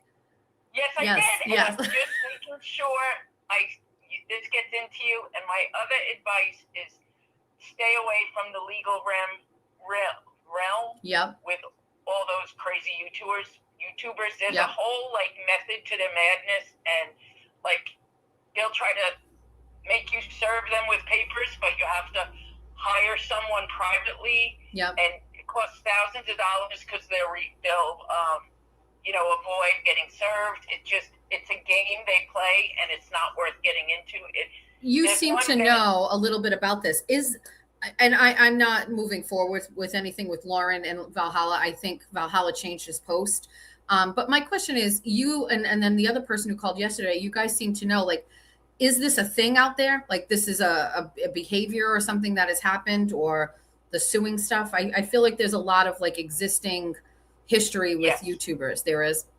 Yes, there's several big law cases going on within the creator universe. Really? And what happens is everyone takes sides, and then this person starts talking about the case, and they say something that might not be true, so now that person gets sued. Now that person starts the project. And generally, the people that start the lawsuits have no money, so they feel they have nothing to lose, but they tie up any successful creators in these long legal battles. I don't know if you've heard of the whole What the Hell saga, but that poor guy is in for over $500,000 going against. I mean, I could spend 3 hours explaining it. He's suing somebody, and it's cost him $500,000 to sue somebody. Yeah, and it's only been 2.5 years, and you know they haven't even. They're still in discovery, and he's in for $500,000. What's the what is making him spend this money? What was so egregious that he wants to hold the line on this? He has a crazy neighbor that moved in next to him with the idea of, oh, here's a successful YouTuber. I can move in next to them and earn lots of fans from my YouTube channel. And it's so complicated. I can tell you this story and you would think I'm insane, but this 60-year-old woman adopted a child off Facebook and basically lives off donations. I feel like I sound like a crazy person trying to explain this to you, but that's where I warned you to stay away from the whole two leaves in a pod. They're suing Megan Fox on one side. Wait, Megan Fox is getting sued? Well, one of these YouTubers has threatened her with a lawsuit and sent cease and desist and done all this, but they all are building up these big legal bills now, just going tit for tat. It's such a complicated thing, Jess. There's literally 15 different creators that have gotten involved in this one suit that started between Jeremy Hales and this crazy neighbor. And it just keeps getting bigger and bigger, and more people getting sued and more people getting sued. And then if someone's a successful YouTuber, they'll sue them, and then like the day before the last day, they'll dismiss it. But now you've spent $5,000 defending yourself. It just whose side are you on with the? Is it Hale or Hales? Whose side are you on? I was 100% completely on Hale's side until I've seen this pile on you and people I used to respect and really care for their commentary, and I was a loyal subscriber and all this. The pile-on has turned me off, that I'm now not at all listening or supporting any of the Tales versus the neighbor stuff. Wait, has he ever spoken about me? Hale? No. Oh. No. What they want to do, the Hale side, because Megan Fox got involved, they want you to take up to connect with two leaves in a pod, because they're like the biggest joke of YouTube. Okay. So they want you to connect with her so they can, lock you in with that group. Don't get involved. Like, you're just going to get sued by people, and it's going to cost thousands and thousands of dollars. I like Megan. I watched some of her stuff, like, obviously, because I'm like trying to figure out who she is. And I think I understand like how she figured out who I was because of like the Jolene, whatever. It's fine. I like Megan. I have no issue with Megan Fox. I like her content. I don't like the content about me, but I have no issue. And I don't know who the Hale person is. Although I've seen she's done shows about the Hale. Is it Hales or Hales?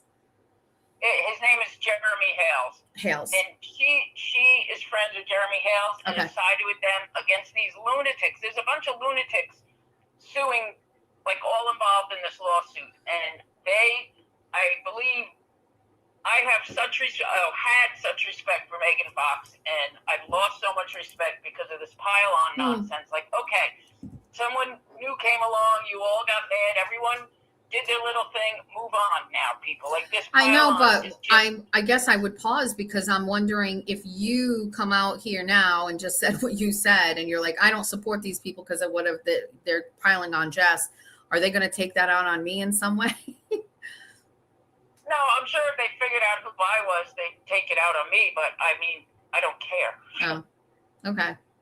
I mean, listen, I can say this. I know like people have been not protective of me, but I think there's been like obviously some sort of people saying, listen, I just don't like this pylon. It's really gross. I've been on YouTube for a while. It's really not great or whatever. You know what I mean? Like, listen, I agree with that. However, I am still here, right? They didn't really get me to and I'm not saying it was Megan's objective. I really believe it was like these smaller channels' objective for me to like disappear or whatever, or Will's maybe, but like, I'm still here. You know what I mean? Was it a bad month? Like emotionally, 100%. But honestly, like I said yesterday, if you heard me say, if it weren't for people like Megan and it weren't for people like Jolene, I wouldn't have additional viewership. Like there are people who came because of them and stayed because of me.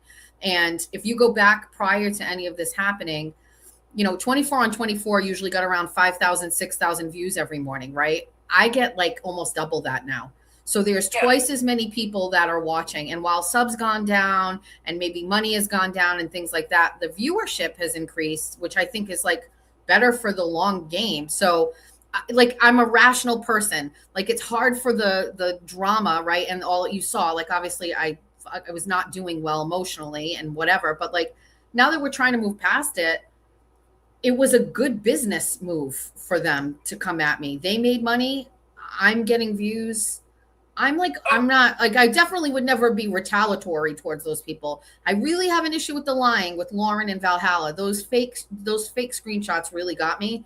But aside from that, do you think I'm going to get out of this? Like, do you think I'm going to catch strays from these people? I don't want to deal with that. Yeah, I would stay out of that whole mess. Yeah. Nobody has messaged me about the peas people except you. Nobody's ever messaged me about that. Okay, I just don't want you to get involved with them. That's my biggest warning to you is those people are crazy. Okay. Because they have nothing to lose. What kind of show do they have? They only report on Jeremy. The two leads report on Jeremy Hales, and they're friends with his crazy neighbor. And it's so complicated, Jess. It's just what it is. There's a core group of big YouTubers. Big. I'm not on YouTube, so everyone with over 5,000 things is a big channel to me. So I've seen every one of your episodes. Every day, if I wanted to waste my time, I could go on and hear outright untruths the other side says against you, because this whole community has piled on you. And you were successful quick, and I think that got a lot of people's attention. And anyway, none of those creators that I used to respect and see every episode of could ever stand up to the scrutiny that they're putting you under. Like, it's just, they say so many false things, and I couldn't battle them all every day trying to protect you. I tried in the beginning. Don't do that. Don't. It's okay. Don't do it. Yep. It's not worth defending you, because then you just get this whole swarm of angry chat people attacking you. And it's just, my advice would be, do what you're doing now, move away from all that, and they'll eventually find another victim. It was Lauren Matthias, who I thought deserved a lot of what she got. Whatever, I don't know how to pronounce her name, but it was that whole hidden truth crime. Yeah. It was a target last time, and now they found you. And 6 weeks from now or 6 months from now, whatever it is, they'll find someone else. And if you just ignore them, they'll find a new target. Well, I'll be honest with you. You're saying a bunch of things about people and things that I don't even know exist. You said the Hales thing, and I think I saw Megan do a show about it recently, like yesterday, maybe, that name. But I don't know the lore. I don't know what's going on. It sounds to me fucked up. If somebody literally moved next door to somebody, that sounds fucking nuts. But at the same time, I have no idea. I definitely got exposed to a whole different tier of YouTubers through all of this. All I will say is it was very difficult emotionally to deal with those things and the hate. And like, also what's frustrating is like, I felt like I had like masking tape over my mouth. Like they'd be saying things that weren't right. And I'd be like, that is so not true. You know what I mean? Like, and who I am as a person, I want to correct them. But after so many weeks of it, it's almost just like, I don't know. I'm picking and choosing what needs to be like corrected, and they're making money off of me, and that is very rewarding. And I'm not saying Megan, because I think she had an established channel obviously before, but like, you know, Common Sense, Baker, Expert, these people, whenever they do a show with my name in it, it's way more views than what they get when they don't. So good for them. Yeah, I hold Megan out to a different category. To me, Megan has done so much good through reporting she's done and court cases and standing up for free speech. Yeah, and I agree. She was highly involved in that, taking care of Maya case, reporting all that. Like, she's been on so many great cases and been on the right side of them. And Megan has created and done so much good for the world. So I kind of hold her out to a different level than the people who just go after you for snark every day and have no other coverage on their streams, but just attacking Jess every day. It's disgusting. Well, if I'm not upset about it, you shouldn't get upset about it either. That's for sure. Yeah. No, I agree. I just wanted to tell you to stay away from those crazy people. Don't get involved in that mess. But you do you. I was going to tell you what to do. Exactly. I've seen every episode, Jess. I enjoy your coverage, and I'll let you go to the next call. Thanks. Have a great one. Thanks for a great call. Thanks. Bye. A lot of those things I don't know anything about, and I'm very comfortable in not knowing about them. See what I said? These YouTube streets are wild. I'm scared. I'm scared. I hope they all do well.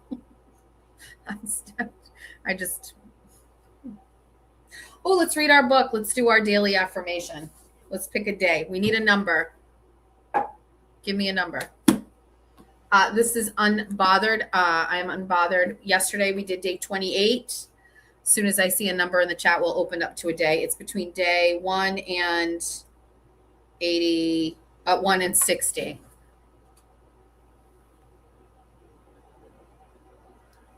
Caller, hold on 1 second. Okay. Well, let's take this call. Hi, caller. You're live on 24 and 24.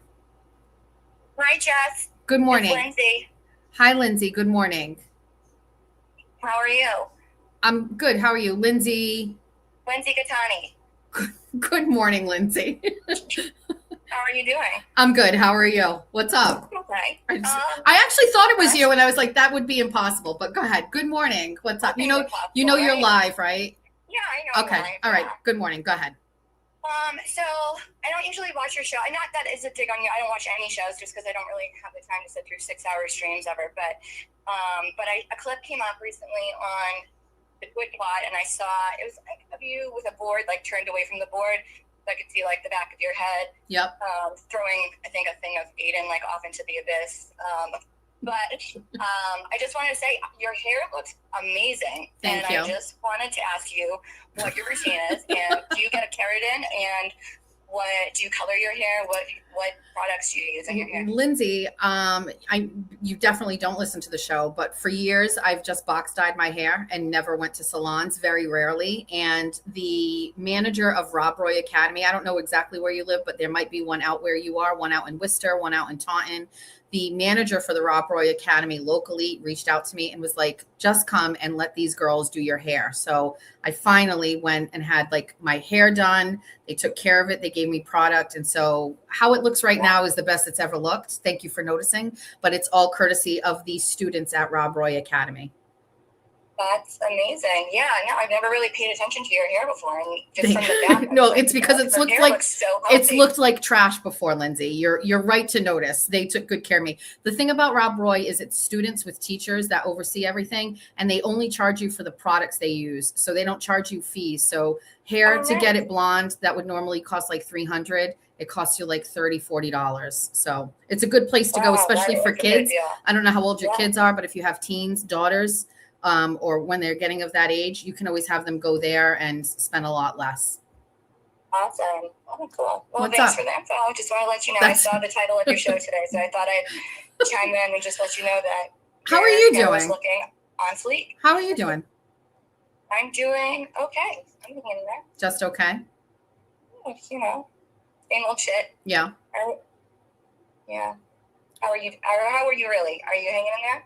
Better. Yeah. But you've been through that too, right? You've been dragged on the internet. Oh, yeah. I mean, if there's anyone that can tell you it gets better, I agree. I think that would be me. I don't know if you've ever heard me say this, but I'm always holding out that you get into like a really great, healthy relationship with a guy that like treats you like gold. Has that happened yet? Well, just focusing on the kids and, if it happens someday, it happens. But things are I'm at peace where I'm at right now, and things are just, they're good. There's no drama, but that's the best thing I could ask for. I don't, You think it's all over? You think like all the drama is over? I hope so. I really, life is so much better just stepping away from all that and just, I would really like to see the Commonwealth and some of the shady players be held accountable. I don't know if that'll ever happen. Yeah. So I keep speaking out about that stuff, but as far as everything else, it's just not worth it. It's just life is so much better. Just do you have regrets over all of that?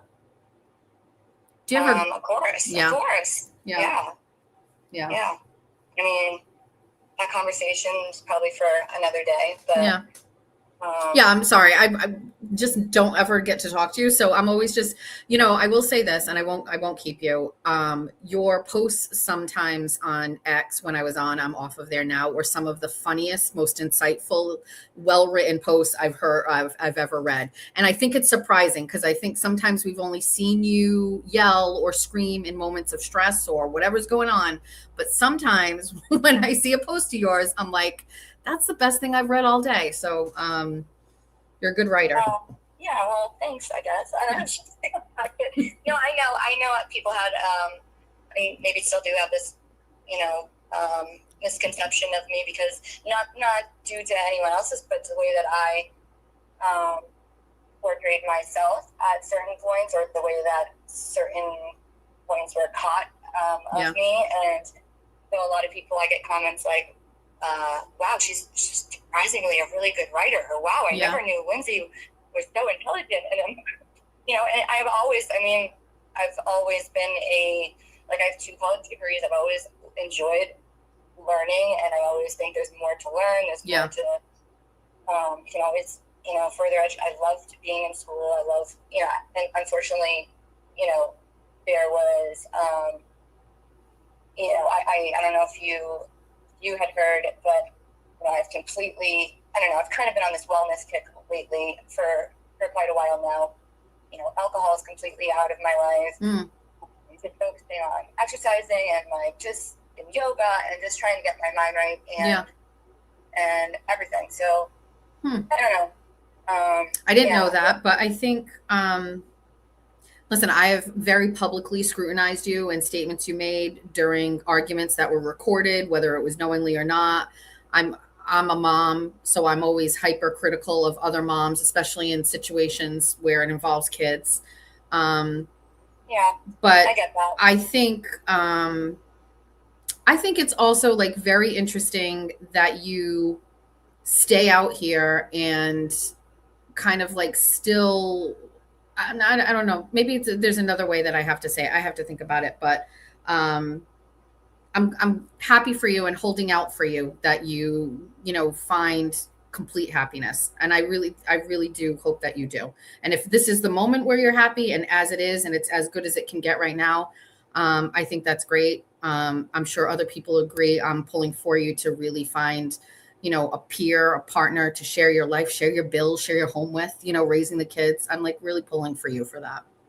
Thank you. I appreciate that. Yeah. I don't think it's as good as it could be right now, but there's always room for improvement. There's always, there's obviously wishes and dreams I have for myself and my kids, my family, and, hopefully, working towards that, I'll get there someday. But, for right now, I try to, do my gratitude journal, and just focus on, the positive things. My kids are healthy. I'm healthy.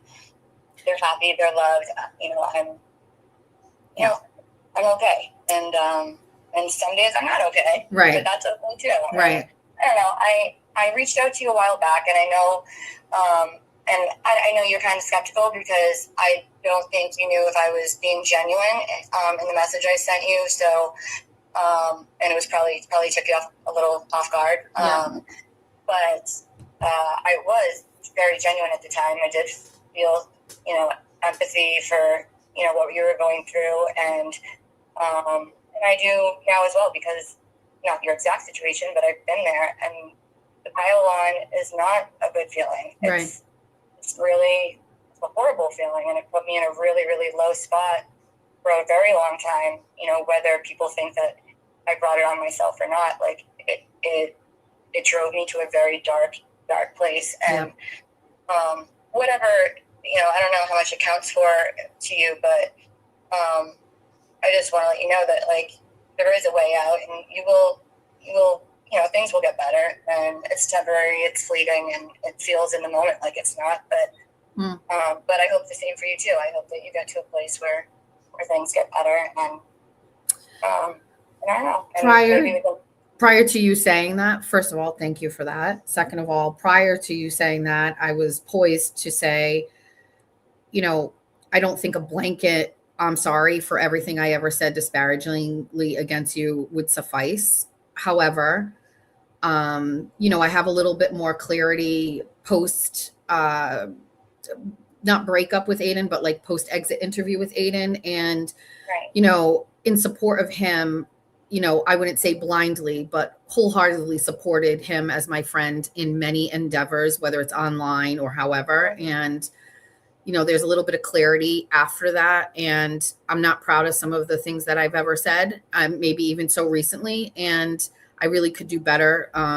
And, not drag you down, or at least not be a person with a big enough platform to talk about those things that way. You know what I mean? And I did mention before that you reached out to me one time. You're right. I am very suspicious, and I think everybody is out to get me. So I'm not sure I was receptive to it. But thanks for doing that. And, I don't really know how poignant this needs to be, especially on live. You know what I mean? We can always have a conversation later, but, I really do hope that you find happiness and you do persevere after all of this. You know what I mean, Lindsay? Like, you got dragged like more than anybody, so, I think you've managed to get through it with some grace, and I could probably be better for you for that. So I'm not thinking about how everybody's going to interpret what I'm saying to you right now, but I apologize for anything that I've ever done that has caused you to feel anguish, especially, whether it's on a live or in a post. It hasn't gone beyond that. It's only ever just been out here on these, internet streets. But I feel confident that if many people, this is the first time you and I have ever spoke. It is, other than the one message that I, sent to you. So, and this was obviously not planned. It was kind of just for the moment. I had just seen something last night, and I was just going to send you a message on Twitter, and then saw that you're not even on. I don't think. No, I left. It's for the best. Yeah. So, just figured I'd see if there was a number to reach out, but yeah, no, I appreciate that, and I understand, completely when you have a friend and you're in their corner, you're loyal to them. So I don't take any of that person. I don't, and against everyone else too. That was, the fans of Eight. Like, I know they're very loyal to him. I know that a lot of people only heard one side of things, and I didn't help myself very much. I got very defensive at the time, and so I don't hold grudges, but I really do appreciate that, the sentiment, and it means a lot to me. So same. But, well, thank you for your words too. I appreciate it. Yeah. So I got to get going. Okay. A root canal retreat. Oh, jeez. A nightmare. Thanks for calling. And maybe we can talk again. Yeah. Another point. Call anytime or text privately if you want to. All right. Cool. Thanks. Jess. All right. You too. Bye.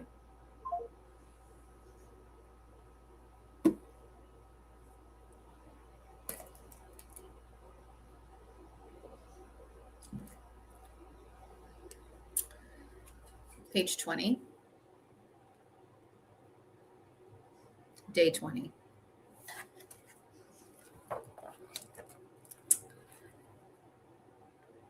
The most attractive thing about you isn't how you look. What are the chances It's what you do with the passion in your heart. It's what you do with your intentions and your passions. It's the impact you have with your kindness, creativity, and personality. Day 20. Vibe check. Circle your answer and then connect your two circles with a line. How do I feel? Anxious? No. Guilty? A little bit. A little bit. Not insecure. Not alone. Not angry. Not afraid. Unsure. A little bit.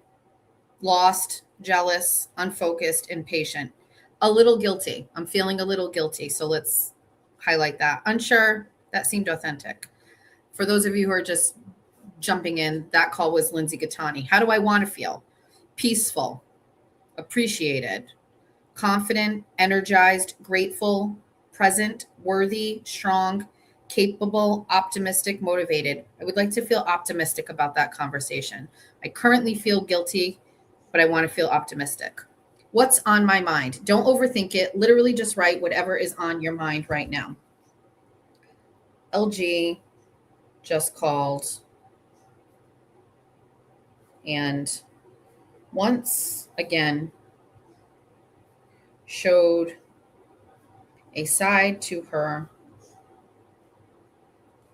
that reminds me that she is more than an emotional girlfriend of Aiden and more than a pawn for those who want to hurt him. How unbothered am I today? Unbothered, a mix of peaceful acceptance and eagerness to roll with the punches of life. 1 out of 10. I remain a 9 of unbothered. Next page. Where is my head right now? Circle your answer and then answer the respective question. Past, what opened my eyes? Present, what am I grateful for? Future, what do I deserve? Past, what opened my eyes? I have not always been kind on the internet. Present, what am I grateful for? Followers who forgive me for that.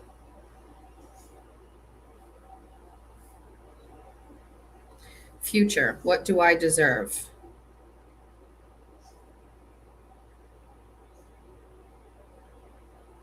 A platform to speak and earn a modest living. Right now, am I chasing or attracting? Check all that apply. Okay, let's go through these. I don't feel in control. I do. I feel desperate and lost. Does this face look desperate to you? I feel jealous of others. Never in my life. I feel unworthy. Moderately. I feel impatient. No, bitch, I have been patient. There's a lot missing from my life. 0. I'm not ready. I'm ready. I feel out of my league. Never. I feel guilty for not doing more. Sometimes. I'm worried about my life's what ifs. No. I'm worried about the future. No. I'm living my truth and my passion. Sure. Everything that happens is an opportunity. Yes. I'm being kind to myself. Finally, we're not quite there, but I beat myself up over this shit. I'm putting myself first. Not quite there yet. Not while I still have all these people and fish and birds and dogs in my life. I'm grateful for many things, obviously. I'm being honest with myself and others almost every day. I believe I am worthy of more. Yes. I believe I am capable of change.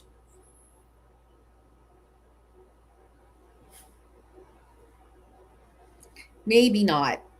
I feel peaceful about where I am at in life. Yes. I'm optimistic everything will work out. No, I am not optimistic that.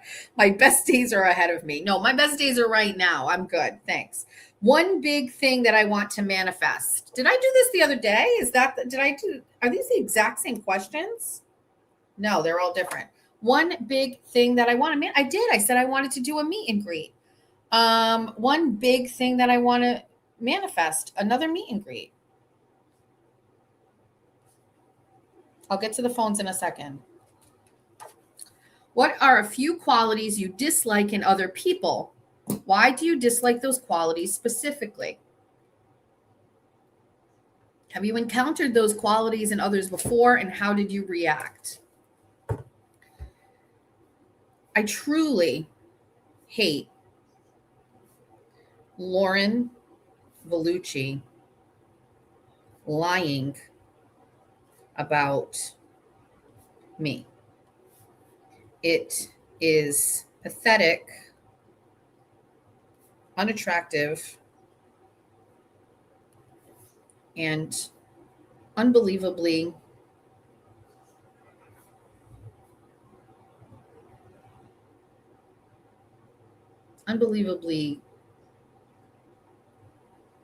not feminine. Why do you dislike those qualities specifically? I don't like people who can't see when they are wrong. Have you encountered those qualities in others before? Not like this bitch. She lives in another world of Delulu and thinks this will all work out for her. Unfortunately, the whole internet sees she is a liar, and I will pray for her. How did you react? I have held back on doing or saying what I want, but maybe not much longer.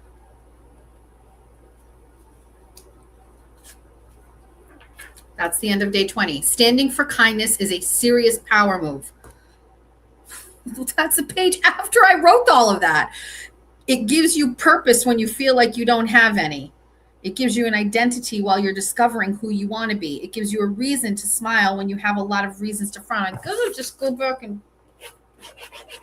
fine. Just rip it out. It's day 20.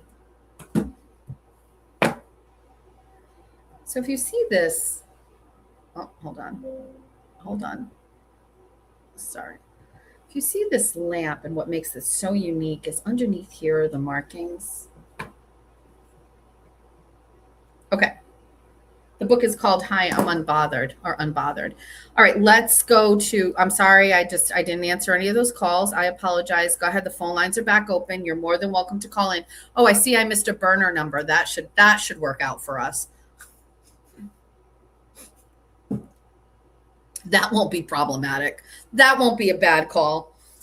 I just feel bad I wrote all this and I just take it away.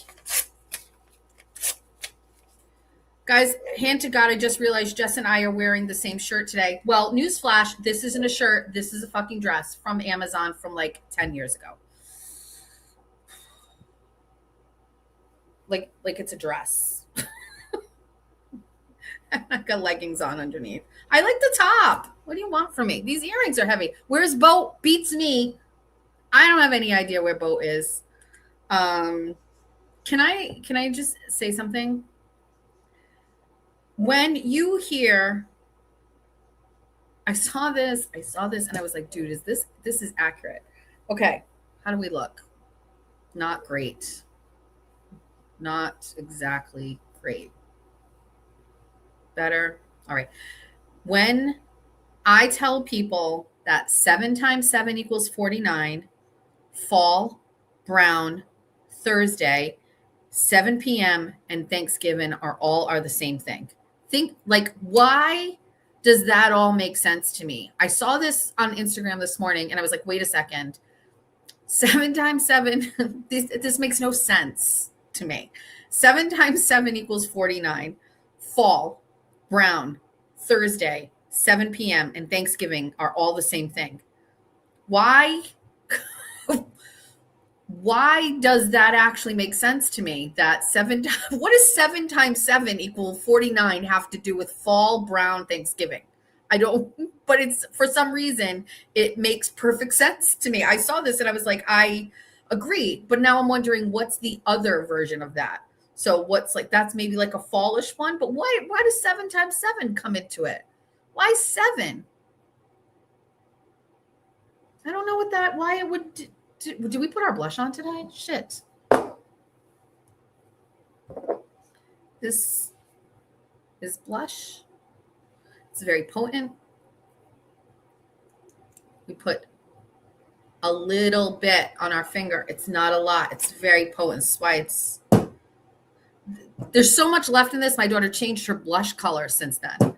7 times 7 is a lucky number. The 49ers, I don't know. Then we tap these two things together to kind of like smooth it out. And then we tap here. Somebody was saying yesterday, oh, she's got like a mark on her face. I have like stuff from lupus on my face. I cover it up, but I get like a rash, a butterfly rash. And we kind of smooth it out. Also, somebody yesterday, I accidentally shared my screenshot of my email, not screenshot, my live email, live on stage here. And somebody was like, this is like, yeah, that's better. They could see Progressive documents in the background, like my car insurance. And somebody's like, oh, I'd love to see these. Listen, unfortunately, if you're not from Massachusetts, you don't know about this, but there is a crazy fucking thing that happens in Massachusetts. I've talked about it before. Oh, I can hear the mailman. If you have a child, when they turn 16 and a half, insurance oh, what blush is it? This is Dreamy by Say. This is my daughter's. This is Julia's. She left it behind. In Massachusetts, when you have a child that is 16 and a half, they automatically try to add them to your car insurance. It is a crazy fucking thing. I don't understand it. I've spoken to people who are insurance agents outside of Massachusetts. It doesn't happen anywhere, or maybe it does other places, but like it's not common.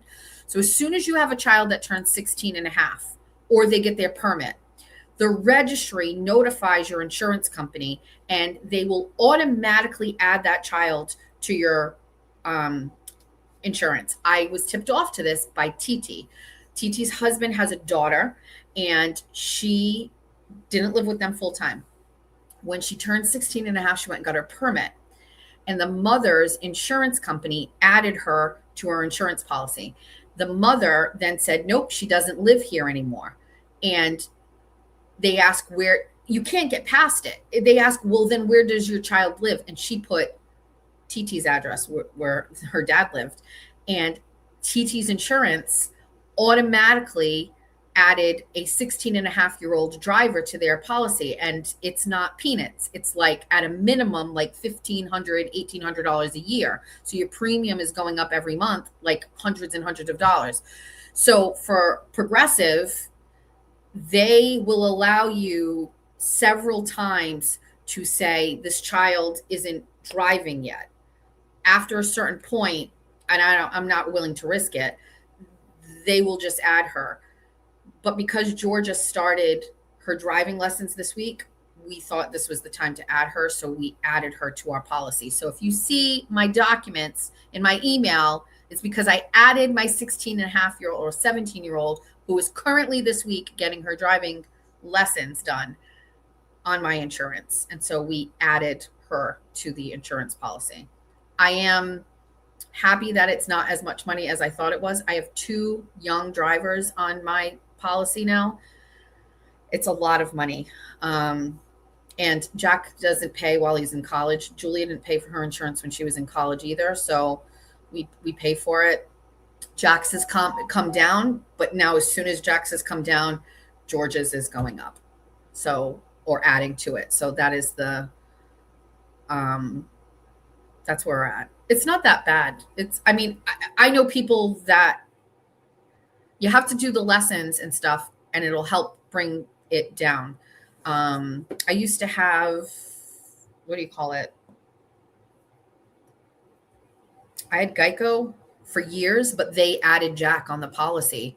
And I used to fight with them all the time. And I'm like, he doesn't have his license. Jack didn't get his license till he was 18, and they would add him, and then I would catch it, and then they'd take him off, and then they'd add him back. And it was like a constant fight to try to get him off. It was driving me nuts. So anyway, that is my email that you saw there. I apologize. But that is who exactly, why people were excited about that is beyond me. Let's see. I just received an email, a text message from Arkansas Bestie. Hold on. I'll have to pull into my hair appointment. Oh, I got a tight shirt on today. Trying to keep everything good, tight today. Well, I'm waiting on my hair person. Got to get my Bon Jovi hair going. I call it celebrity hair. Or holiday hair. Sorry, not celebrity hair. Anyway, I'm going to be listening to your show off and on. And I'll talk to Lady too, but just FYI. So have a great show, rest of your show. I'll try to get a super chat later. But don't worry, I'll give you a before and after. Well, this is before, obviously. Yeah.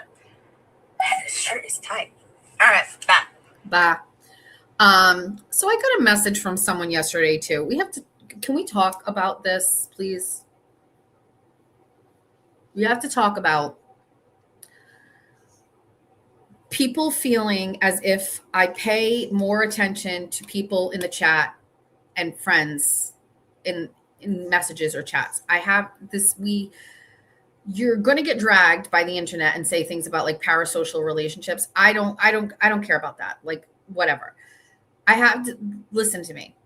When you have so many people message you or talk to you, I go by this organic vibe of, does this text message hit? Does something if there's no thought into it other than I open my text message, and if it is something that makes me feel like I want to respond, I will respond. That is it. That I have to default to that all the time. There are text messages I get, nothing for nothing, that sound very similar to the text message I got 5 minutes ago. When you get as many text messages as I get, sometimes things all sound the same. Some things everybody kind of agrees with. And unfortunately, sometimes like everybody kind of gets lumped together. Arkansas Bestie is not money related, is somebody that like I identified with and have cultivated like a quote unquote friendship with. Some of the other people that I talk to, that I communicate with, are people that I've never received a dime for. I don't know how else to explain this. I don't know if I have the bandwidth to accept more people into my daily texting. I will try. But please don't take it personally or upset when I don't connect with you in the same way. Okay? I am sorry. It makes me feel very guilty. If we're not, we're going to have to just get rid of the phone. You know how many times I tried to get rid of the phone? I say we're going to get rid of the phone. Rhonda, I text Rhonda. Rhonda doesn't give me anything. How dare you, Rhonda? You know what I mean? So I don't know. I think Arkansas Bestie's trying to break out. I think she could convince Bossman Pete to let her have her show. I think she needs a producer. I think she's going to need somebody to do the show, start the show. She just comes in and then talks and then leaves, and the producer does all of the things. I think that's what she should be doing. Maybe she's using me. Did you ever stop to think about that? Did anybody ever stop to think Arkansas Bestie is using moi? Exactly. She can't have Kane. I need a producer.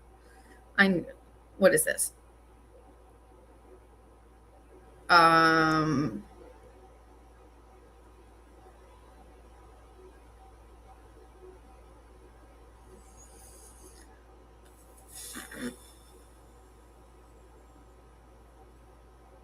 Somebody texted me, unleash me, lady. I'm only a little unhinged. At Shay Bay, G5K. Shay needs to be unblocked. Okay. I feel like we had something else. It's 11 o'clock. I don't know if we're going to go much longer today. I don't know. I'm not feeling it. I'm not feeling it. Let me look at the chat.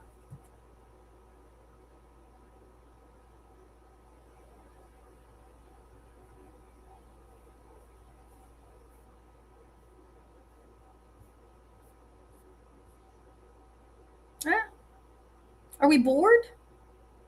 We're not doing chat roulette. Chat roulette was good yesterday. Chat roulette was fun. I miss chat roulette.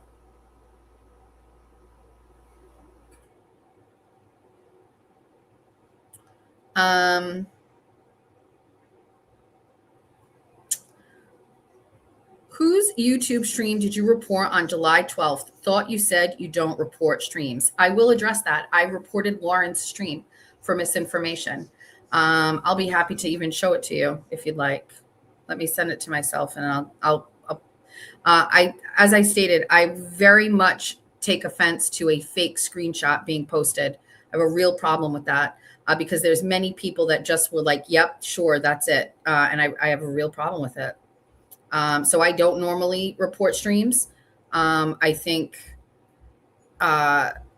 there's probably a dozen different reasons or streams that I should have reported. I do not often report streams, but not wrong. Stop. Here I go with flagrant discussions. I don't report streams. However, Lauren's stream where she was posting documents that were completely false is reportable. Come on in. Sweetles. What's up? Hey. Hey. Hi. All done with work. That's it. No, I got the chilies Tonight. And then you're done for days and days. It Ah, gross. is. Gross. Let's see how many hours I worked in the past 3 days. Or 22 hours. 20. I was going to say 21. 22. 3 days, 22 hours. Do you need anything from me right now? I'm not going to stay on much longer. I'm going to be done like within a half hour. Do you need me? You can't say that on the internet. In Minecraft. No. In Jesus. Here. Nancy Pelosi toilet paper. Do we like Nancy? Do you like Nancy Pelosi? Why would I? Should I like Nancy Pelosi? No. I don't really know anything about her. Perfect. Is she the one whose husband got like murdered? Not murdered, attacked. Yes, that's her husband. Yes. That was also a crazy story, but we'll never know. Anyways, guys, Mitch McConnell dead. He's not actually dead. He's not alive. That photo was AI. He is dead. I know. You know what? That he's dead? Yes. He 100% is. It's a carcass. That is not a real man. Something's going on. Anyways. Okay. Bye-bye. Goodbye. Let me pull this up. I reported Lauren's stream for misinformation, I think is exactly what it says. Let me get it and I will share it with you. Deservedly so, Lauren. You can't lie. You can't put up false documents. Let me get it and I'll show it to you.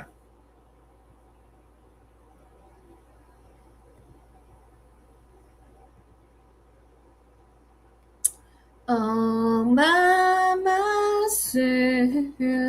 You can say whatever you want about me. You can give your opinion. You can do whatever. I have told you that piece of screenshot and how egregious it is that people are trying to frame me. It fucks with my head, dude. You can't fucking make up lies about me. And I know it's not going to be the last. That's what's problematic to me. It will not be the last time. So Hold on, let me grab it. This is it. Bullies love a good playground. Misinformation. Common sense investigator. There you go. And I would hope that other people who have channels and reputations where they earn a living would hold people accountable for falsifying documents or photoshopping screenshots. That's very dangerous for people, in my opinion. I am sure that people who do this for a living eventually get to the point where you get a thick enough skin. I'm getting there, but I'm going to tell you something. Taking a screenshot and publishing it and putting it on your channel, and your whole chat is like, this girl lied, oh my God, blah blah blah blah blah. I would normally not ask for a link to get on there. These people do shows about me all the time. I don't get in the chat and start saying like, link me. This, I wanted to stop her. She still doubles down on it. I reported the stream. So it's just misinformation. And I think in my comments to it, I just basically said there's a document that's being shared that's not, it's photoshopped. So so there's that.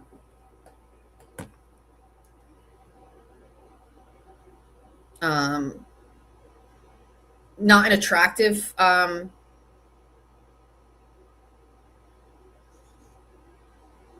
not in a, I don't think it's like going.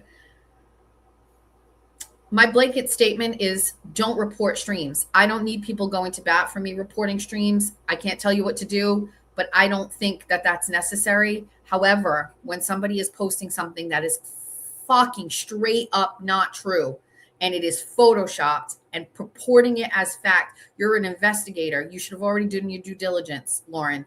You didn't. I'm not okay. So there's that. Isn't she the one who gave you all the Florida wrecks? Like she was a bestie at one point? Yeah, it's whatever. Jimmy was great last night. I was sent by many people Jimmy's stream. I haven't had a chance to watch it yet. I will watch it. To Turtlebot's notion. I can't just keep living in a world where I don't know exactly what's going on. I don't know. I don't watch. That's true, but I can't live in that space anymore. Listen, go back to Lauren and you'll just see Lauren has no views prior to talking about me. She makes these little AI thumbnails. It's good for her, dude. I fucking challenge you. Come up with a funny stream. Do fucking something, anything. Wear your fucking private investigator hat and do something funny. Do you have any fucking anything in your body? I mean, let's give Baker some fucking credit. He dressed up and he was like doing a skit. It's bizarre, no doubt. My dogs are going crazy outside. It's bizarre, but with that being said, at least he's doing something original. I mean, he's showing all his cards, dude. You watch me 24/7. Stop doing that. Don't do that. You know what I mean? How do people just flip-flop all the time? Weirdos. Don't be fooled by Jimmy. Turtle Boy golf tournament is coming up and he needs everyone to stop arguing. I noticed Will also said last night, like, he doesn't like me, but he doesn't need to fucking talk about me 24 hours a day. It feels like everybody is just basically like, hey, we've got other stuff we need to focus on. Or not. God, say, keep going. It's funny. You all are saying you want to back off now that I fucking corrected my head and I was able to move on. The fuck? Bullshit. People lose their minds over the Horizon social chart. It's so sad to me. It was my way of dealing with all of the people in my life and where I think they're friend or foe. And it's not ranking people. It's basically like my first vibes with the person. And do I trust people or not trust people? Missing from that chat.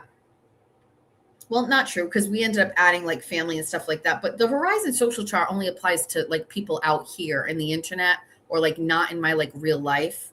Like Jeff was on there, but it's a joke and stuff like that. But like everybody in my real life isn't on the Horizon social chart because they're in my life. This kind of stuff was just to like, how do we make sense of all of these people Do we trust them? Do we worry about them? And rightfully so, by the way. There's a lot of people that present themselves to be like friendly and they're not. By the way, I kind of misspoke in the moment yesterday. I want to clear it up with Esty. I was like, she keeps texting me all the time. She's texted me a couple of times. She texted me before for the Horizon social chart, which is what I was thinking of. And then she recently texted me again. Sorry, I didn't mean it exactly like that. It was kind of in the moment. I was thinking about the Horizon social chart. I want to address that. And I think that was the only other thing I wanted to. When I tossed Aiden, I'm just going to continue to just be mad at Aiden. That's it. Just mad. If that's the worst I can do, nobody should be worried about anything. I got a text message from Meredith yesterday. And I had sent her the screenshot of the documents for Lauren. I just was like, I don't need these. If you keep sending me things about Lauren, and by the way, there's no shortage of them. People just keep sending me things about Lauren, her ex-husband, all the stuff. I will do nothing with that. So I appreciate it. Thank you so much, but I will not be doing anything with it. I knew that Meredith had done, and by the way, Lauren's out here posting fake fucking shit about me. 100% it's in my fucking bandwidth to say like, oh, I got this. Let me send this over to somebody who's also got a problem with her. Maybe I don't want to partake in it, but Meredith's scrappy out in these streets. She'll do it. She does a whole fucking Substack on people. So I sent it over to Meredith. You want to fucking hate me on that? I'm not going out to lunch with her. Fuck's sake. But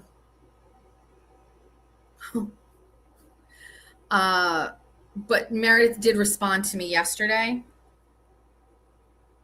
I'll read it to you because the chat is deserving of all of the tea.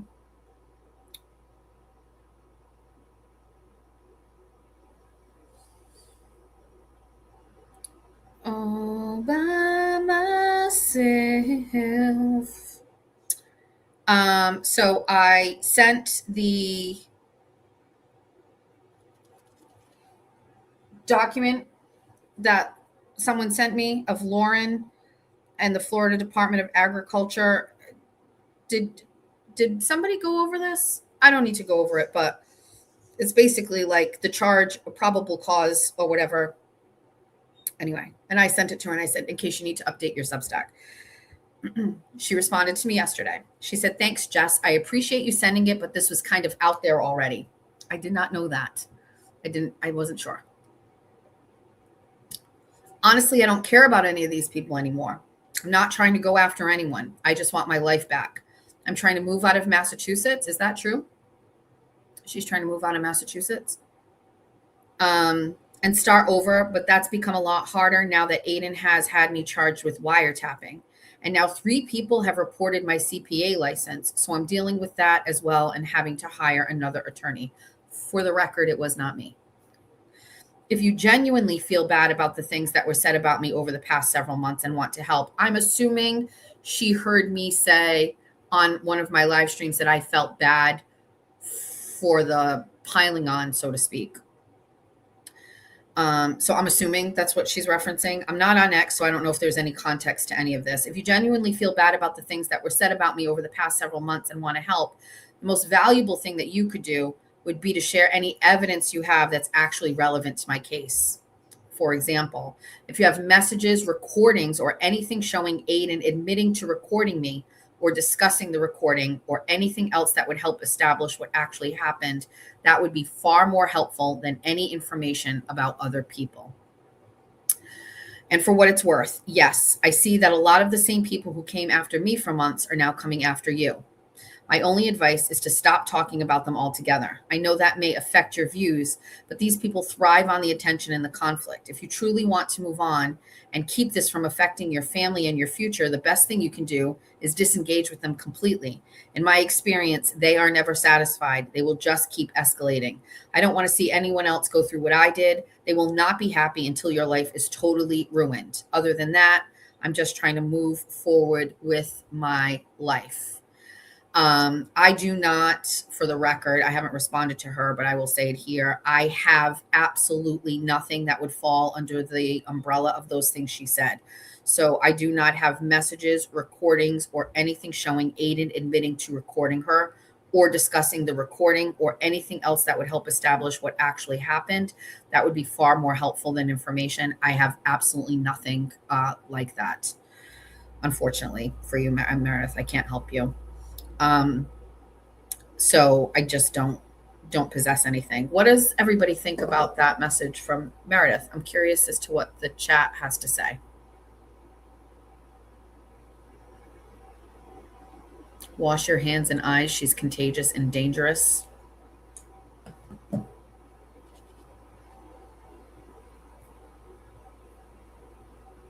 Please stay away from her.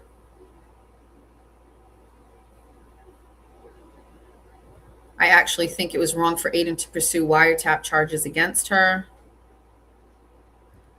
She did all of this to herself. You said something about another creator. Big difference. Stay away from that. Don't trust her. Nope. Don't get involved. Sounds like she's trying to move on and deal with her cases. Susie Q says, I hope she moves on with her life. James Jackson has entered the chat. Baker could never. Weirdo wearing wigs and makeup. He's confused. Good morning, James. I completely agree, especially after what he did to Karen. Starting more trouble between you and Aiden. Well, I mean, listen, even if I felt provoked by whatever she said, I don't possess anything that could assist her case whatsoever. So I'm a dead end for her. Hate she had to take the hard road to learn. She's just trying to use you to get back at Turtle Boy now that you're mad at him. Holly's saying don't trust her. Her advice to stop talking about these weirdos is 100% correct. This is an Aiden thing. Jessica Walsh says, we wish you well, Meredith. Nurse Kim's gasp says, don't get involved. So here's my take on this. And I'm not sure I mentioned this at any point in time. But to really understand where I'm going with this, you will have to look to Lindsay. So I learned this the hard way. So you can hold the line, right, with everything. Let me explain it the right way. Aiden can want you to go all in with him on someone being enemy number one, right? So we would go all in on Lindsay being enemy number one. And he sets that direction through his shows and his posts, okay? And then every single solitary person, for the most part, will follow. While some people will not say anything, some people will just be silently watching and complicit. There will be people who will vocally agree with him in the chat. There will be people that will double down on it on X. And then at the next level, you will have YouTube content creators who will make content out of it and go after Lindsay, and they will do all of these things. And then you will have people like me who will not deliberately create content, right? Because I am a decent human being, but I will add to the conversation or discuss it like organically and move on. We've never done whole fucking shows about whatever, Meredith or Lindsay.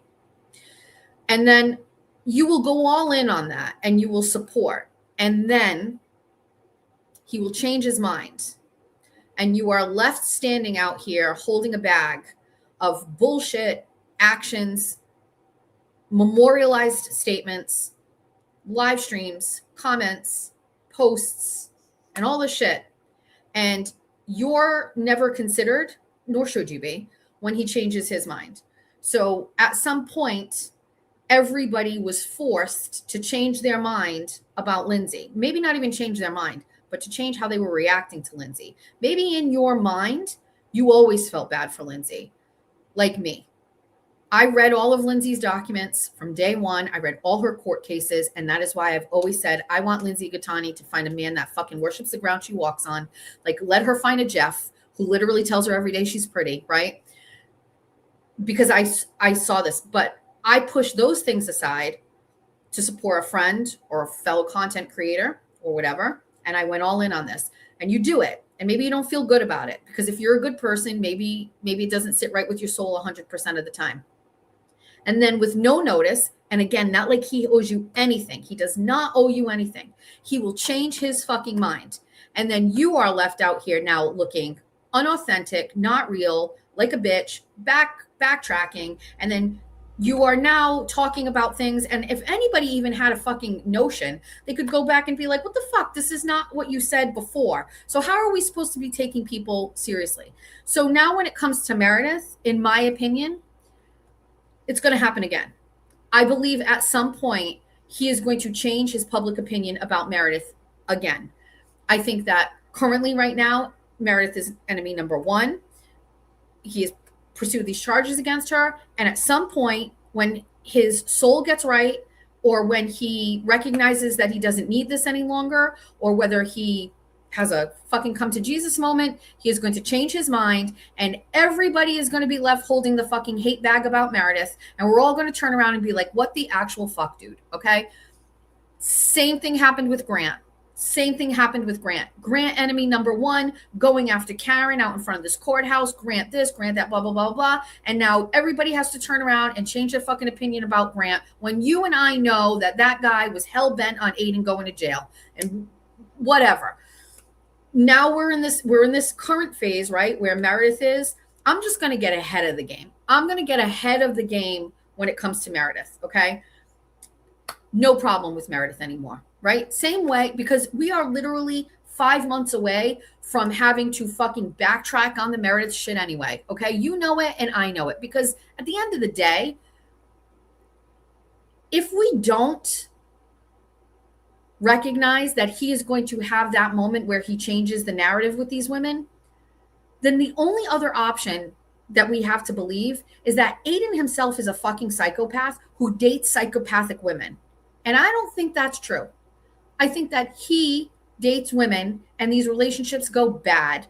And then he, for whatever reason, gets everybody to back him up on this. And we all go after these women and we come back. And then he changes his fucking mind. And nobody ever fucking cares nobody asked us how we feel. Does anybody ever fucking ask us how we feel after we fucking support you on Lindsay? And now I'm not opposed. Case in point with Lindsay today, I'm not opposed to recognizing there are good qualities in Lindsay. But did anybody ever fucking ask the fucking majority of the people who were doing the heavy lifting out here if whether or not we were okay if you fucking flipped the script on us with no notice, and now we got to fucking turn around and we got to be fucking nice to this bitch after we were mean to this bitch when we didn't really want to be mean to this bitch? So I'm going to say it right now. I don't really want to be mean to Meredith. I don't want to be mean to Meredith anymore. I think she's paid her fucking price, and I don't want to do it anymore. I started to say it the other day with the 5150 shit. Why are we all going in on shit when it comes to a guy that had a fucking relationship with somebody? You want me to believe first of all, you don't even have to say it. I know it wasn't all Meredith, okay? So coming from a place of knowledge, it wasn't all Meredith. You want us all to go all in. How much longer are we going to have to do it? Can you give me the date in your phone where you're going to flip the script and everything's going to be okay and you're going to be like, yeah, I forgive her and blah, blah, blah, blah, blah, and she's a good person? Let me know, because I'm going to start now and then just we'll catch up to it, because I know it's going to happen. Because I'm going to tell you something. If we're ranking these girls, Lindsay faking a pregnancy and in cahoots with fucking Mello to put you in jail, wouldn't that be worse than what Meredith did and leaking your fucking DMs, which you fucking allowed her to see anyway? Are we not? If we've already moved past this and we've forgiven Lindsay, we're eventually going to get to the point where you're in the forgiving Meredith stage. I would like to move forward. Motion on the floor to move forward, to just flip the script and like Meredith again and be kind to Meredith. Do I have a second? Great. Second. All those in favor? Great. We're just getting ahead of it. Because after this fucking charge is done, right? After this charge is done, and after he beats his case, which he will, we're all going to go back to this fucking kumbaya fucking bullshit. And all of us, you, me, and everybody in the fucking chat, we're all going to be like, I feel like shit. I feel like shit. Is she crazy? Sure. Aren't you all crazy? Aren't we all a little bit crazy? Fuck it. I'm not holding the line anymore. I'm not. I don't care if she's manipulating me. That text message isn't the thing that made the difference for me. What made the difference for me is we already have it with Lindsay. We've already seen. There is nothing a woman can do to him that is so unforgivable that he can't change his mind and go back and be okay with them. And you, as followers, need to fucking stop. As content creators, I'm not going to tell you what to do, but I'm not going to fucking do it either. It's fucking stupid. We're stupid. We're dumb. And he needs to stop, because I'm going to tell you something. It's not the only girl that he's going to date. There's going to be more. It's going to keep going. And then what are you going to do? You're going to wait for the next fucking act 3, where we have to do it all over again, and this person does something else to him, and which is maybe so. Maybe it's just an endless stream of bitches fucking him over. I don't really know. But I'm going to tell you something. It's two people do this. I'm done. So fucking team forgiveness for the bitches of fucking the ghosts of Aiden's past. We already made a motion. We approved it. It's done. It doesn't mean I want to be friends with her. And I don't even know who I am. I'm fucking talking to Lindsay Gattani. Like, wait, what the fuck? Did you not put him in jail? How am I able to have a conversation with that woman when for months and months and months it was ingrained in my fucking bloodstream that you fucking in cahoots with Mel? You texted Mello from the bathroom. I fucking hate myself. I'm not doing it anymore. I forgive you, Meredith. Moving on. I'm not going to fucking get into it anymore. How's the chat? I don't know. I'm going to read the comments right now. I couldn't see them, but now I'm going to read them. How's the chat?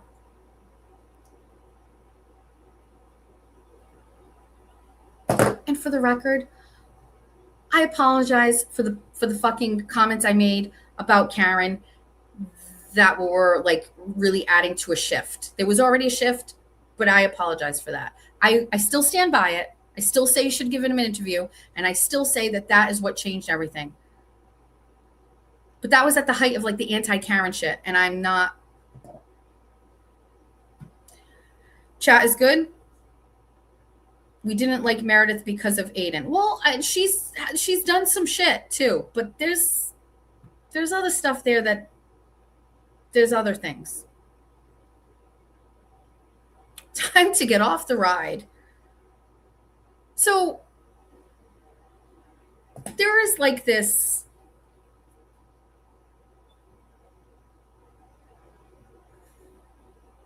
There is this thing that we have here, which is a female-based group of people, a female community, so to speak. The bunnies are, for the most part, sorry, Scott and Mark and Coach K Swizzle, and the very small 8% of the men that are here. But let's put those guys aside. Thank you for your service. This is a woman community. We talk all the time about things that are important in our life, our kids, our relationships, our health, all of these things, parenting, all of the shit like that.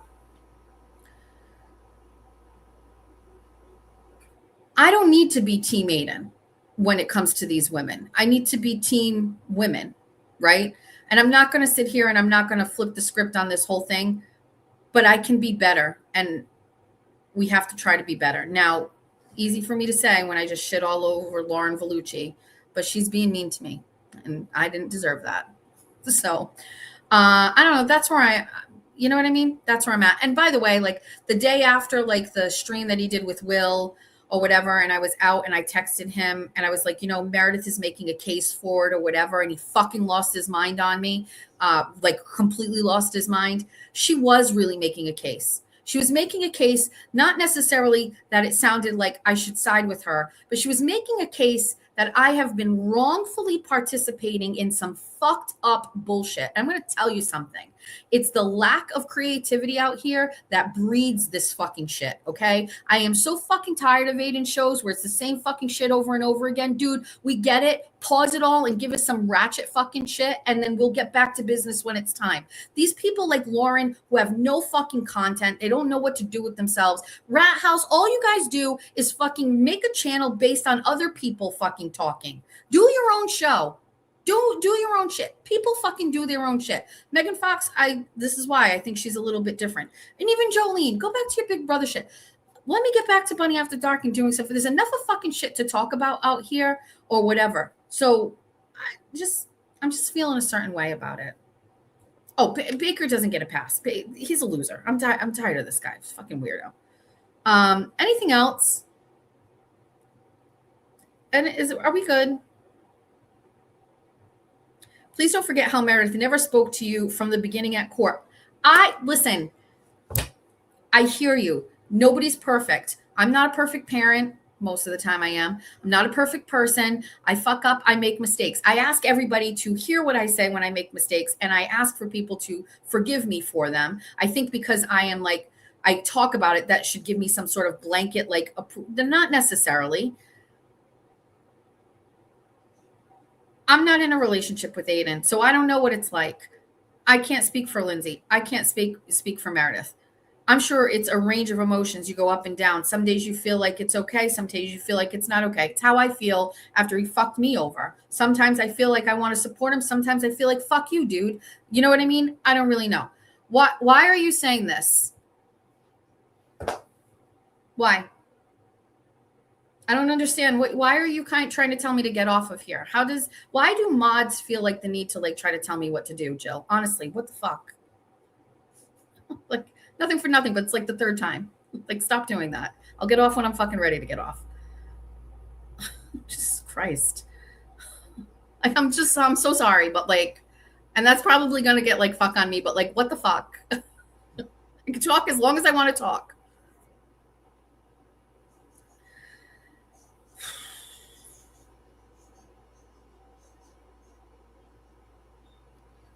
It doesn't come off as a joke. Why? I don't know. Thank you, Freddie. I don't know.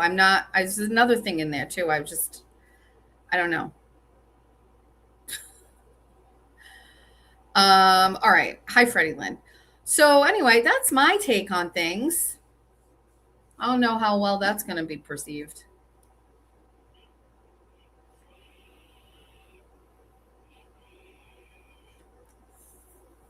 If it's a joke, I just can't tell. I'm sorry. We can talk offline. I can give you the cyber chick treatment. Don't run and leave. Don't do what she did. I'm just saying. I just keep saying it. It's making me feel like I'm being told what to do. I don't know.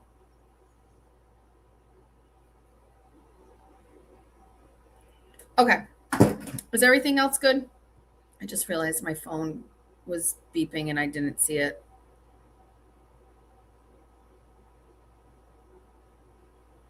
Okay, perfect. I do love oceans. It's fine. I don't know. There's a lot going on there. I just telling me to go to lunch and stuff. I don't know. It's okay. You can go.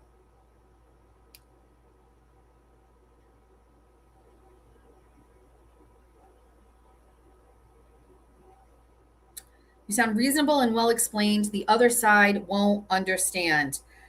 Yeah, I'm just getting, I don't know. I'm struggling.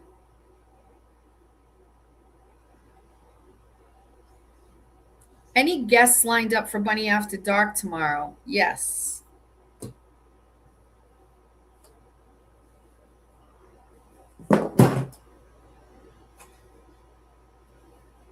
This beaver moon. I can't reach. We're just going to bring back all of the things that we usually do on Bunny After Dark that we used to do. We haven't done in a long time because people have been sucking the happiness out of me.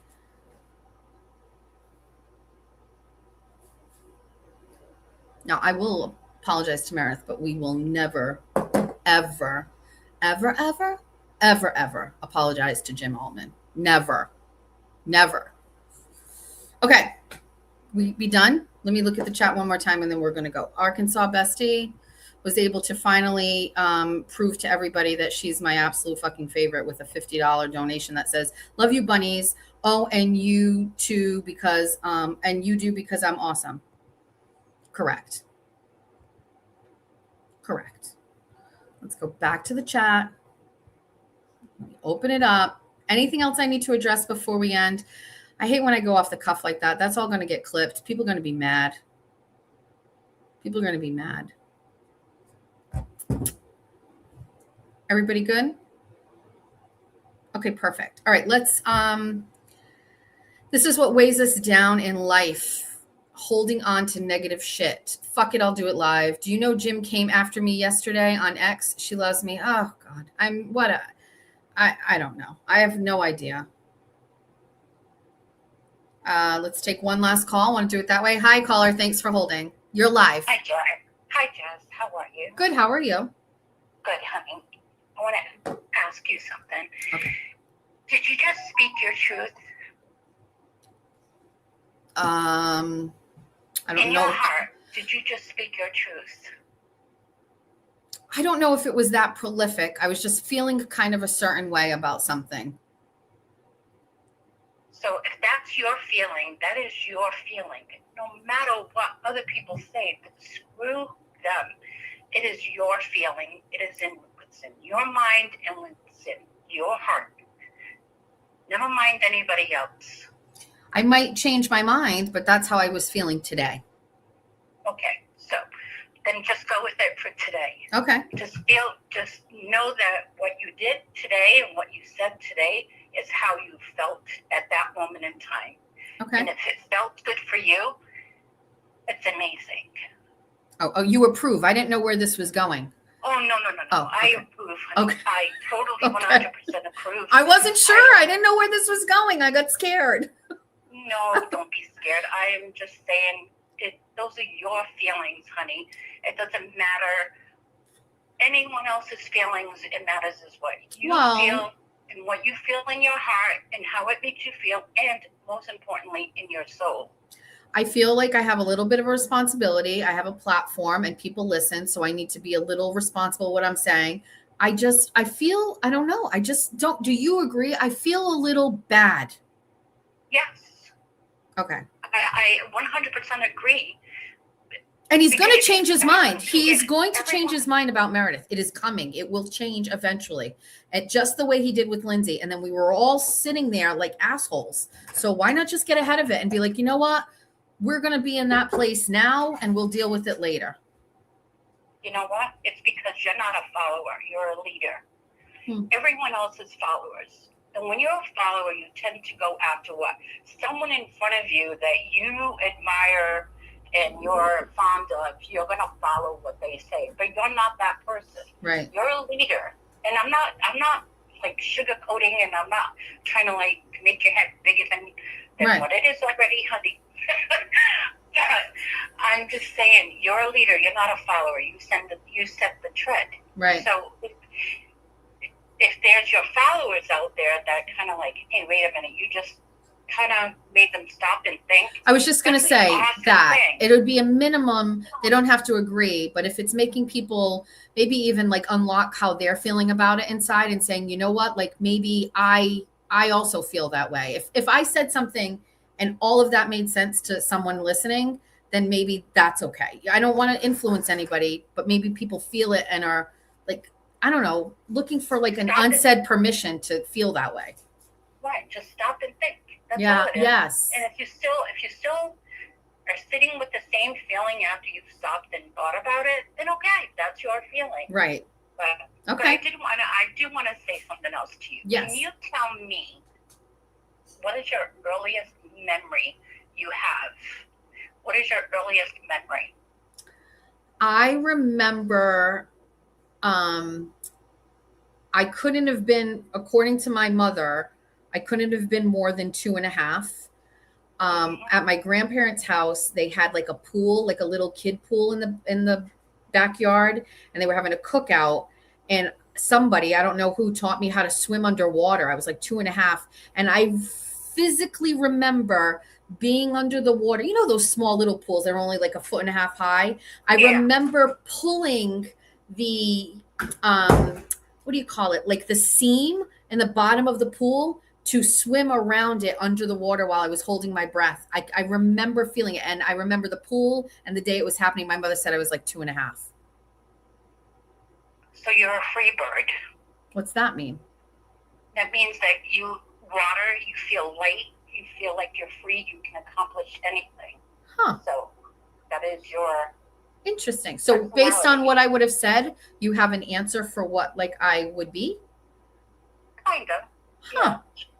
Interesting. And then I also want you to do one thing for me today. Okay. And maybe not even today, but when you're feeling down about something, and I think everyone should do this because I tend to do this too as well, and it makes me feel better. Remember the time that you felt alone as a child. The most loneliest spot, you felt like everybody was against you. You had no one with you. You wanted somebody to be there. Remember, close your eyes, go back to that spot, picture yourself and seeing where you are. You as the adult, go to your inner child, kneel down or sit on the bed, wherever it is, and give yourself a hug and just hold you. And say, I love you, and I care about you, and I'm here for you. Just sit with that for a little while. That's hard for me. Nope. Do you do that? I do, absolutely. Absolutely. And that's how I got over a lot of my trauma, because I've always felt alone. So when I feel alone, or that I think I'm going to that spot, I will close my eyes and picture myself when I felt alone as a child, and I literally see myself as an adult sitting down with me as a child and holding her, meaning me. Yeah.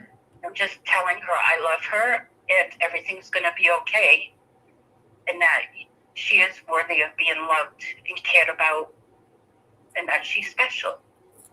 I think you're saying that, right? And I'm thinking that my approach to those days are far more violent and aggressive. Like I'm angry. You know what I mean? Like I don't think I'm there yet. I mean, I'm hearing you, and I will listen to this again, and I will think about it, and I'll read the chat.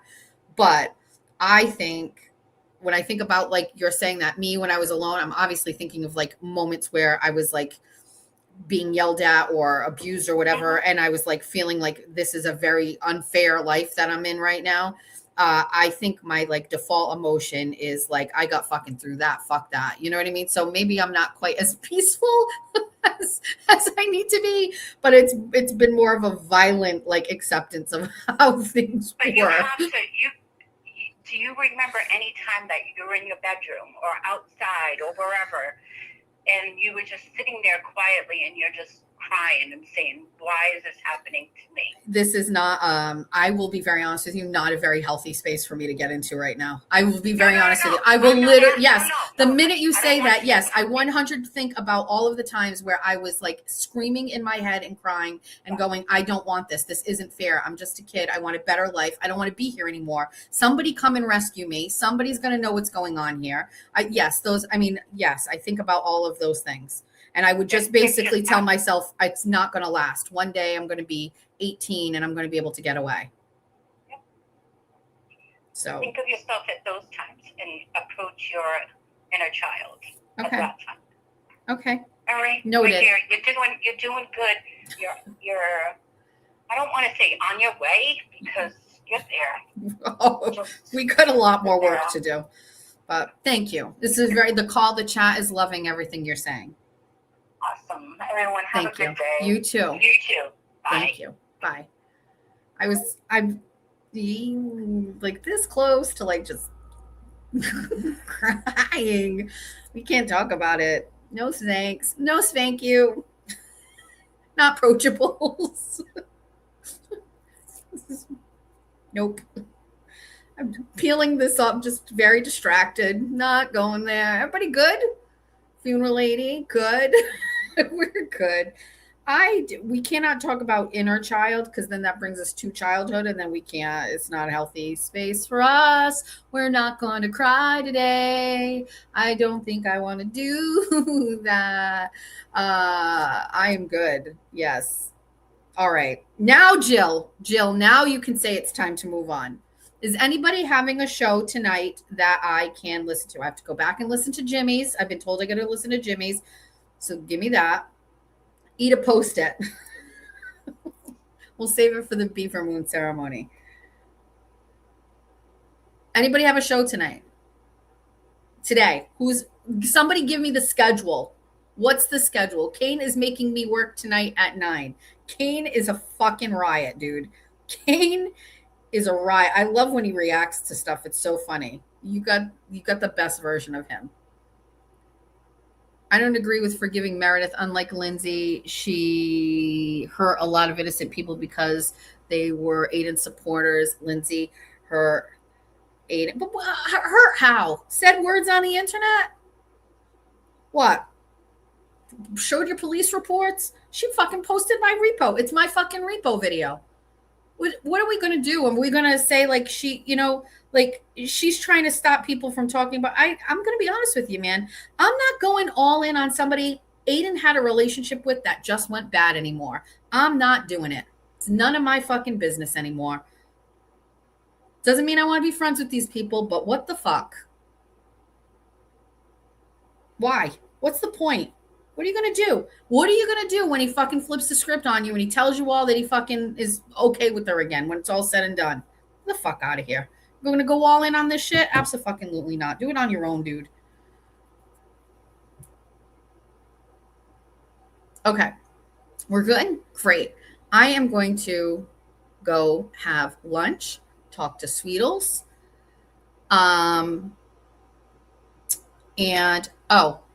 We're going to do Bunny After Dark tomorrow. Okay? 8 o'clock, Bunny After Dark. Set the bar low, but let's do a nighttime show. We're just going to have fun and have a good time. Okay? We'll do some chat roulette. We'll do some skits. We'll do some Horizon social charts. We'll do some more water. We'll do a fucking beaver moon ceremony. We will make some phone calls. Everybody okay with that? Let's just do that tomorrow. Get to a space of fucking having a good time and healing. Let's do a new segment with Jimmy. Let's do a new segment where I go like, back to you, Jimmy. And then we just wait for him to talk because he never came that day. Let's do all of that. Okay. What was I going to say? If you ordered merch and it didn't come, those 6 orders are all still pending. I have somebody that I said, I'm just going to fucking Venmo you. But now today, one of those orders is being fulfilled. So I have merch that I designed. I want to re-release it, but I don't want to release it until those orders are fulfilled. So I was almost in a position where I almost gave somebody their Venmo, but now one of the items is being fulfilled. Here's what we're going to do. We're going to give it 24 hours until Bunny After Dark. And then we're going to launch the new site and hope for the best. We have a lot of merch that we never got to put out from a month ago that we've just been holding. And then we have new merch, like some stuff that need to be done. So we need to do that. We also have 2 new songs. We will debut at least one of those tomorrow. And there was one other thing. Substack.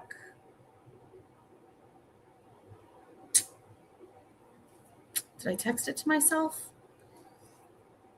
Let me see if I text it to myself.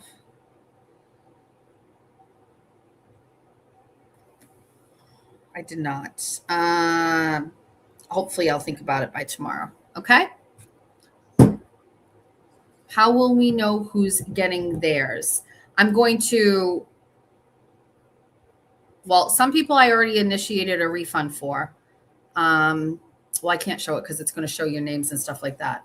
I will try to email you through Shopify. So you'll see an email through Shopify. I want to get that back up and running and try a limited batch of merch again. I recognize, I think the issue was the dog leashes. I don't know anybody that got a dog leash fulfilled. And I've never done like hoodies, t-shirts, and all those things are just kind of like the same. But the dog leashes, I don't know anybody's order that was actually fulfilled. I think there were 6 of them. So it was my mistake. We didn't really think out the dog leashes either. It was stupid. Why did we do that? Walshy got some bangers too. See this person right here. See this guy? Report them. That you can report.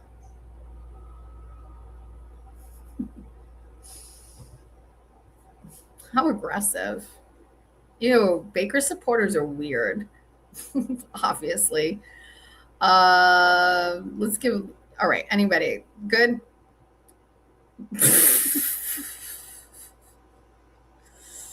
All right, thank you. Okay. We're done. We'll see you tomorrow for 24 and 24, and then we'll do a special Bunny After Dark tomorrow night at 8 p.m. Thank you very much for joining me. I said good day. Oh, I didn't do that fast enough. Let me do it again. Start over. I said good day.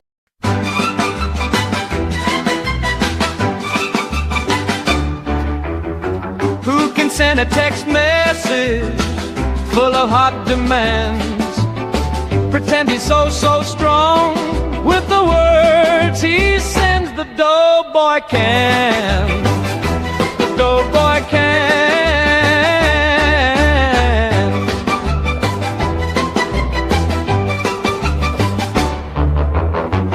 Who can open up my box using his thick man hands?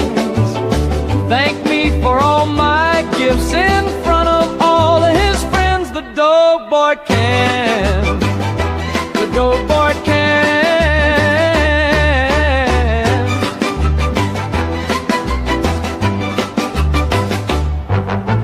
Who can play pretend online? Tell you he's in love. Use you up and shut you out right when he's had enough. The doughboy can. The doughboy can.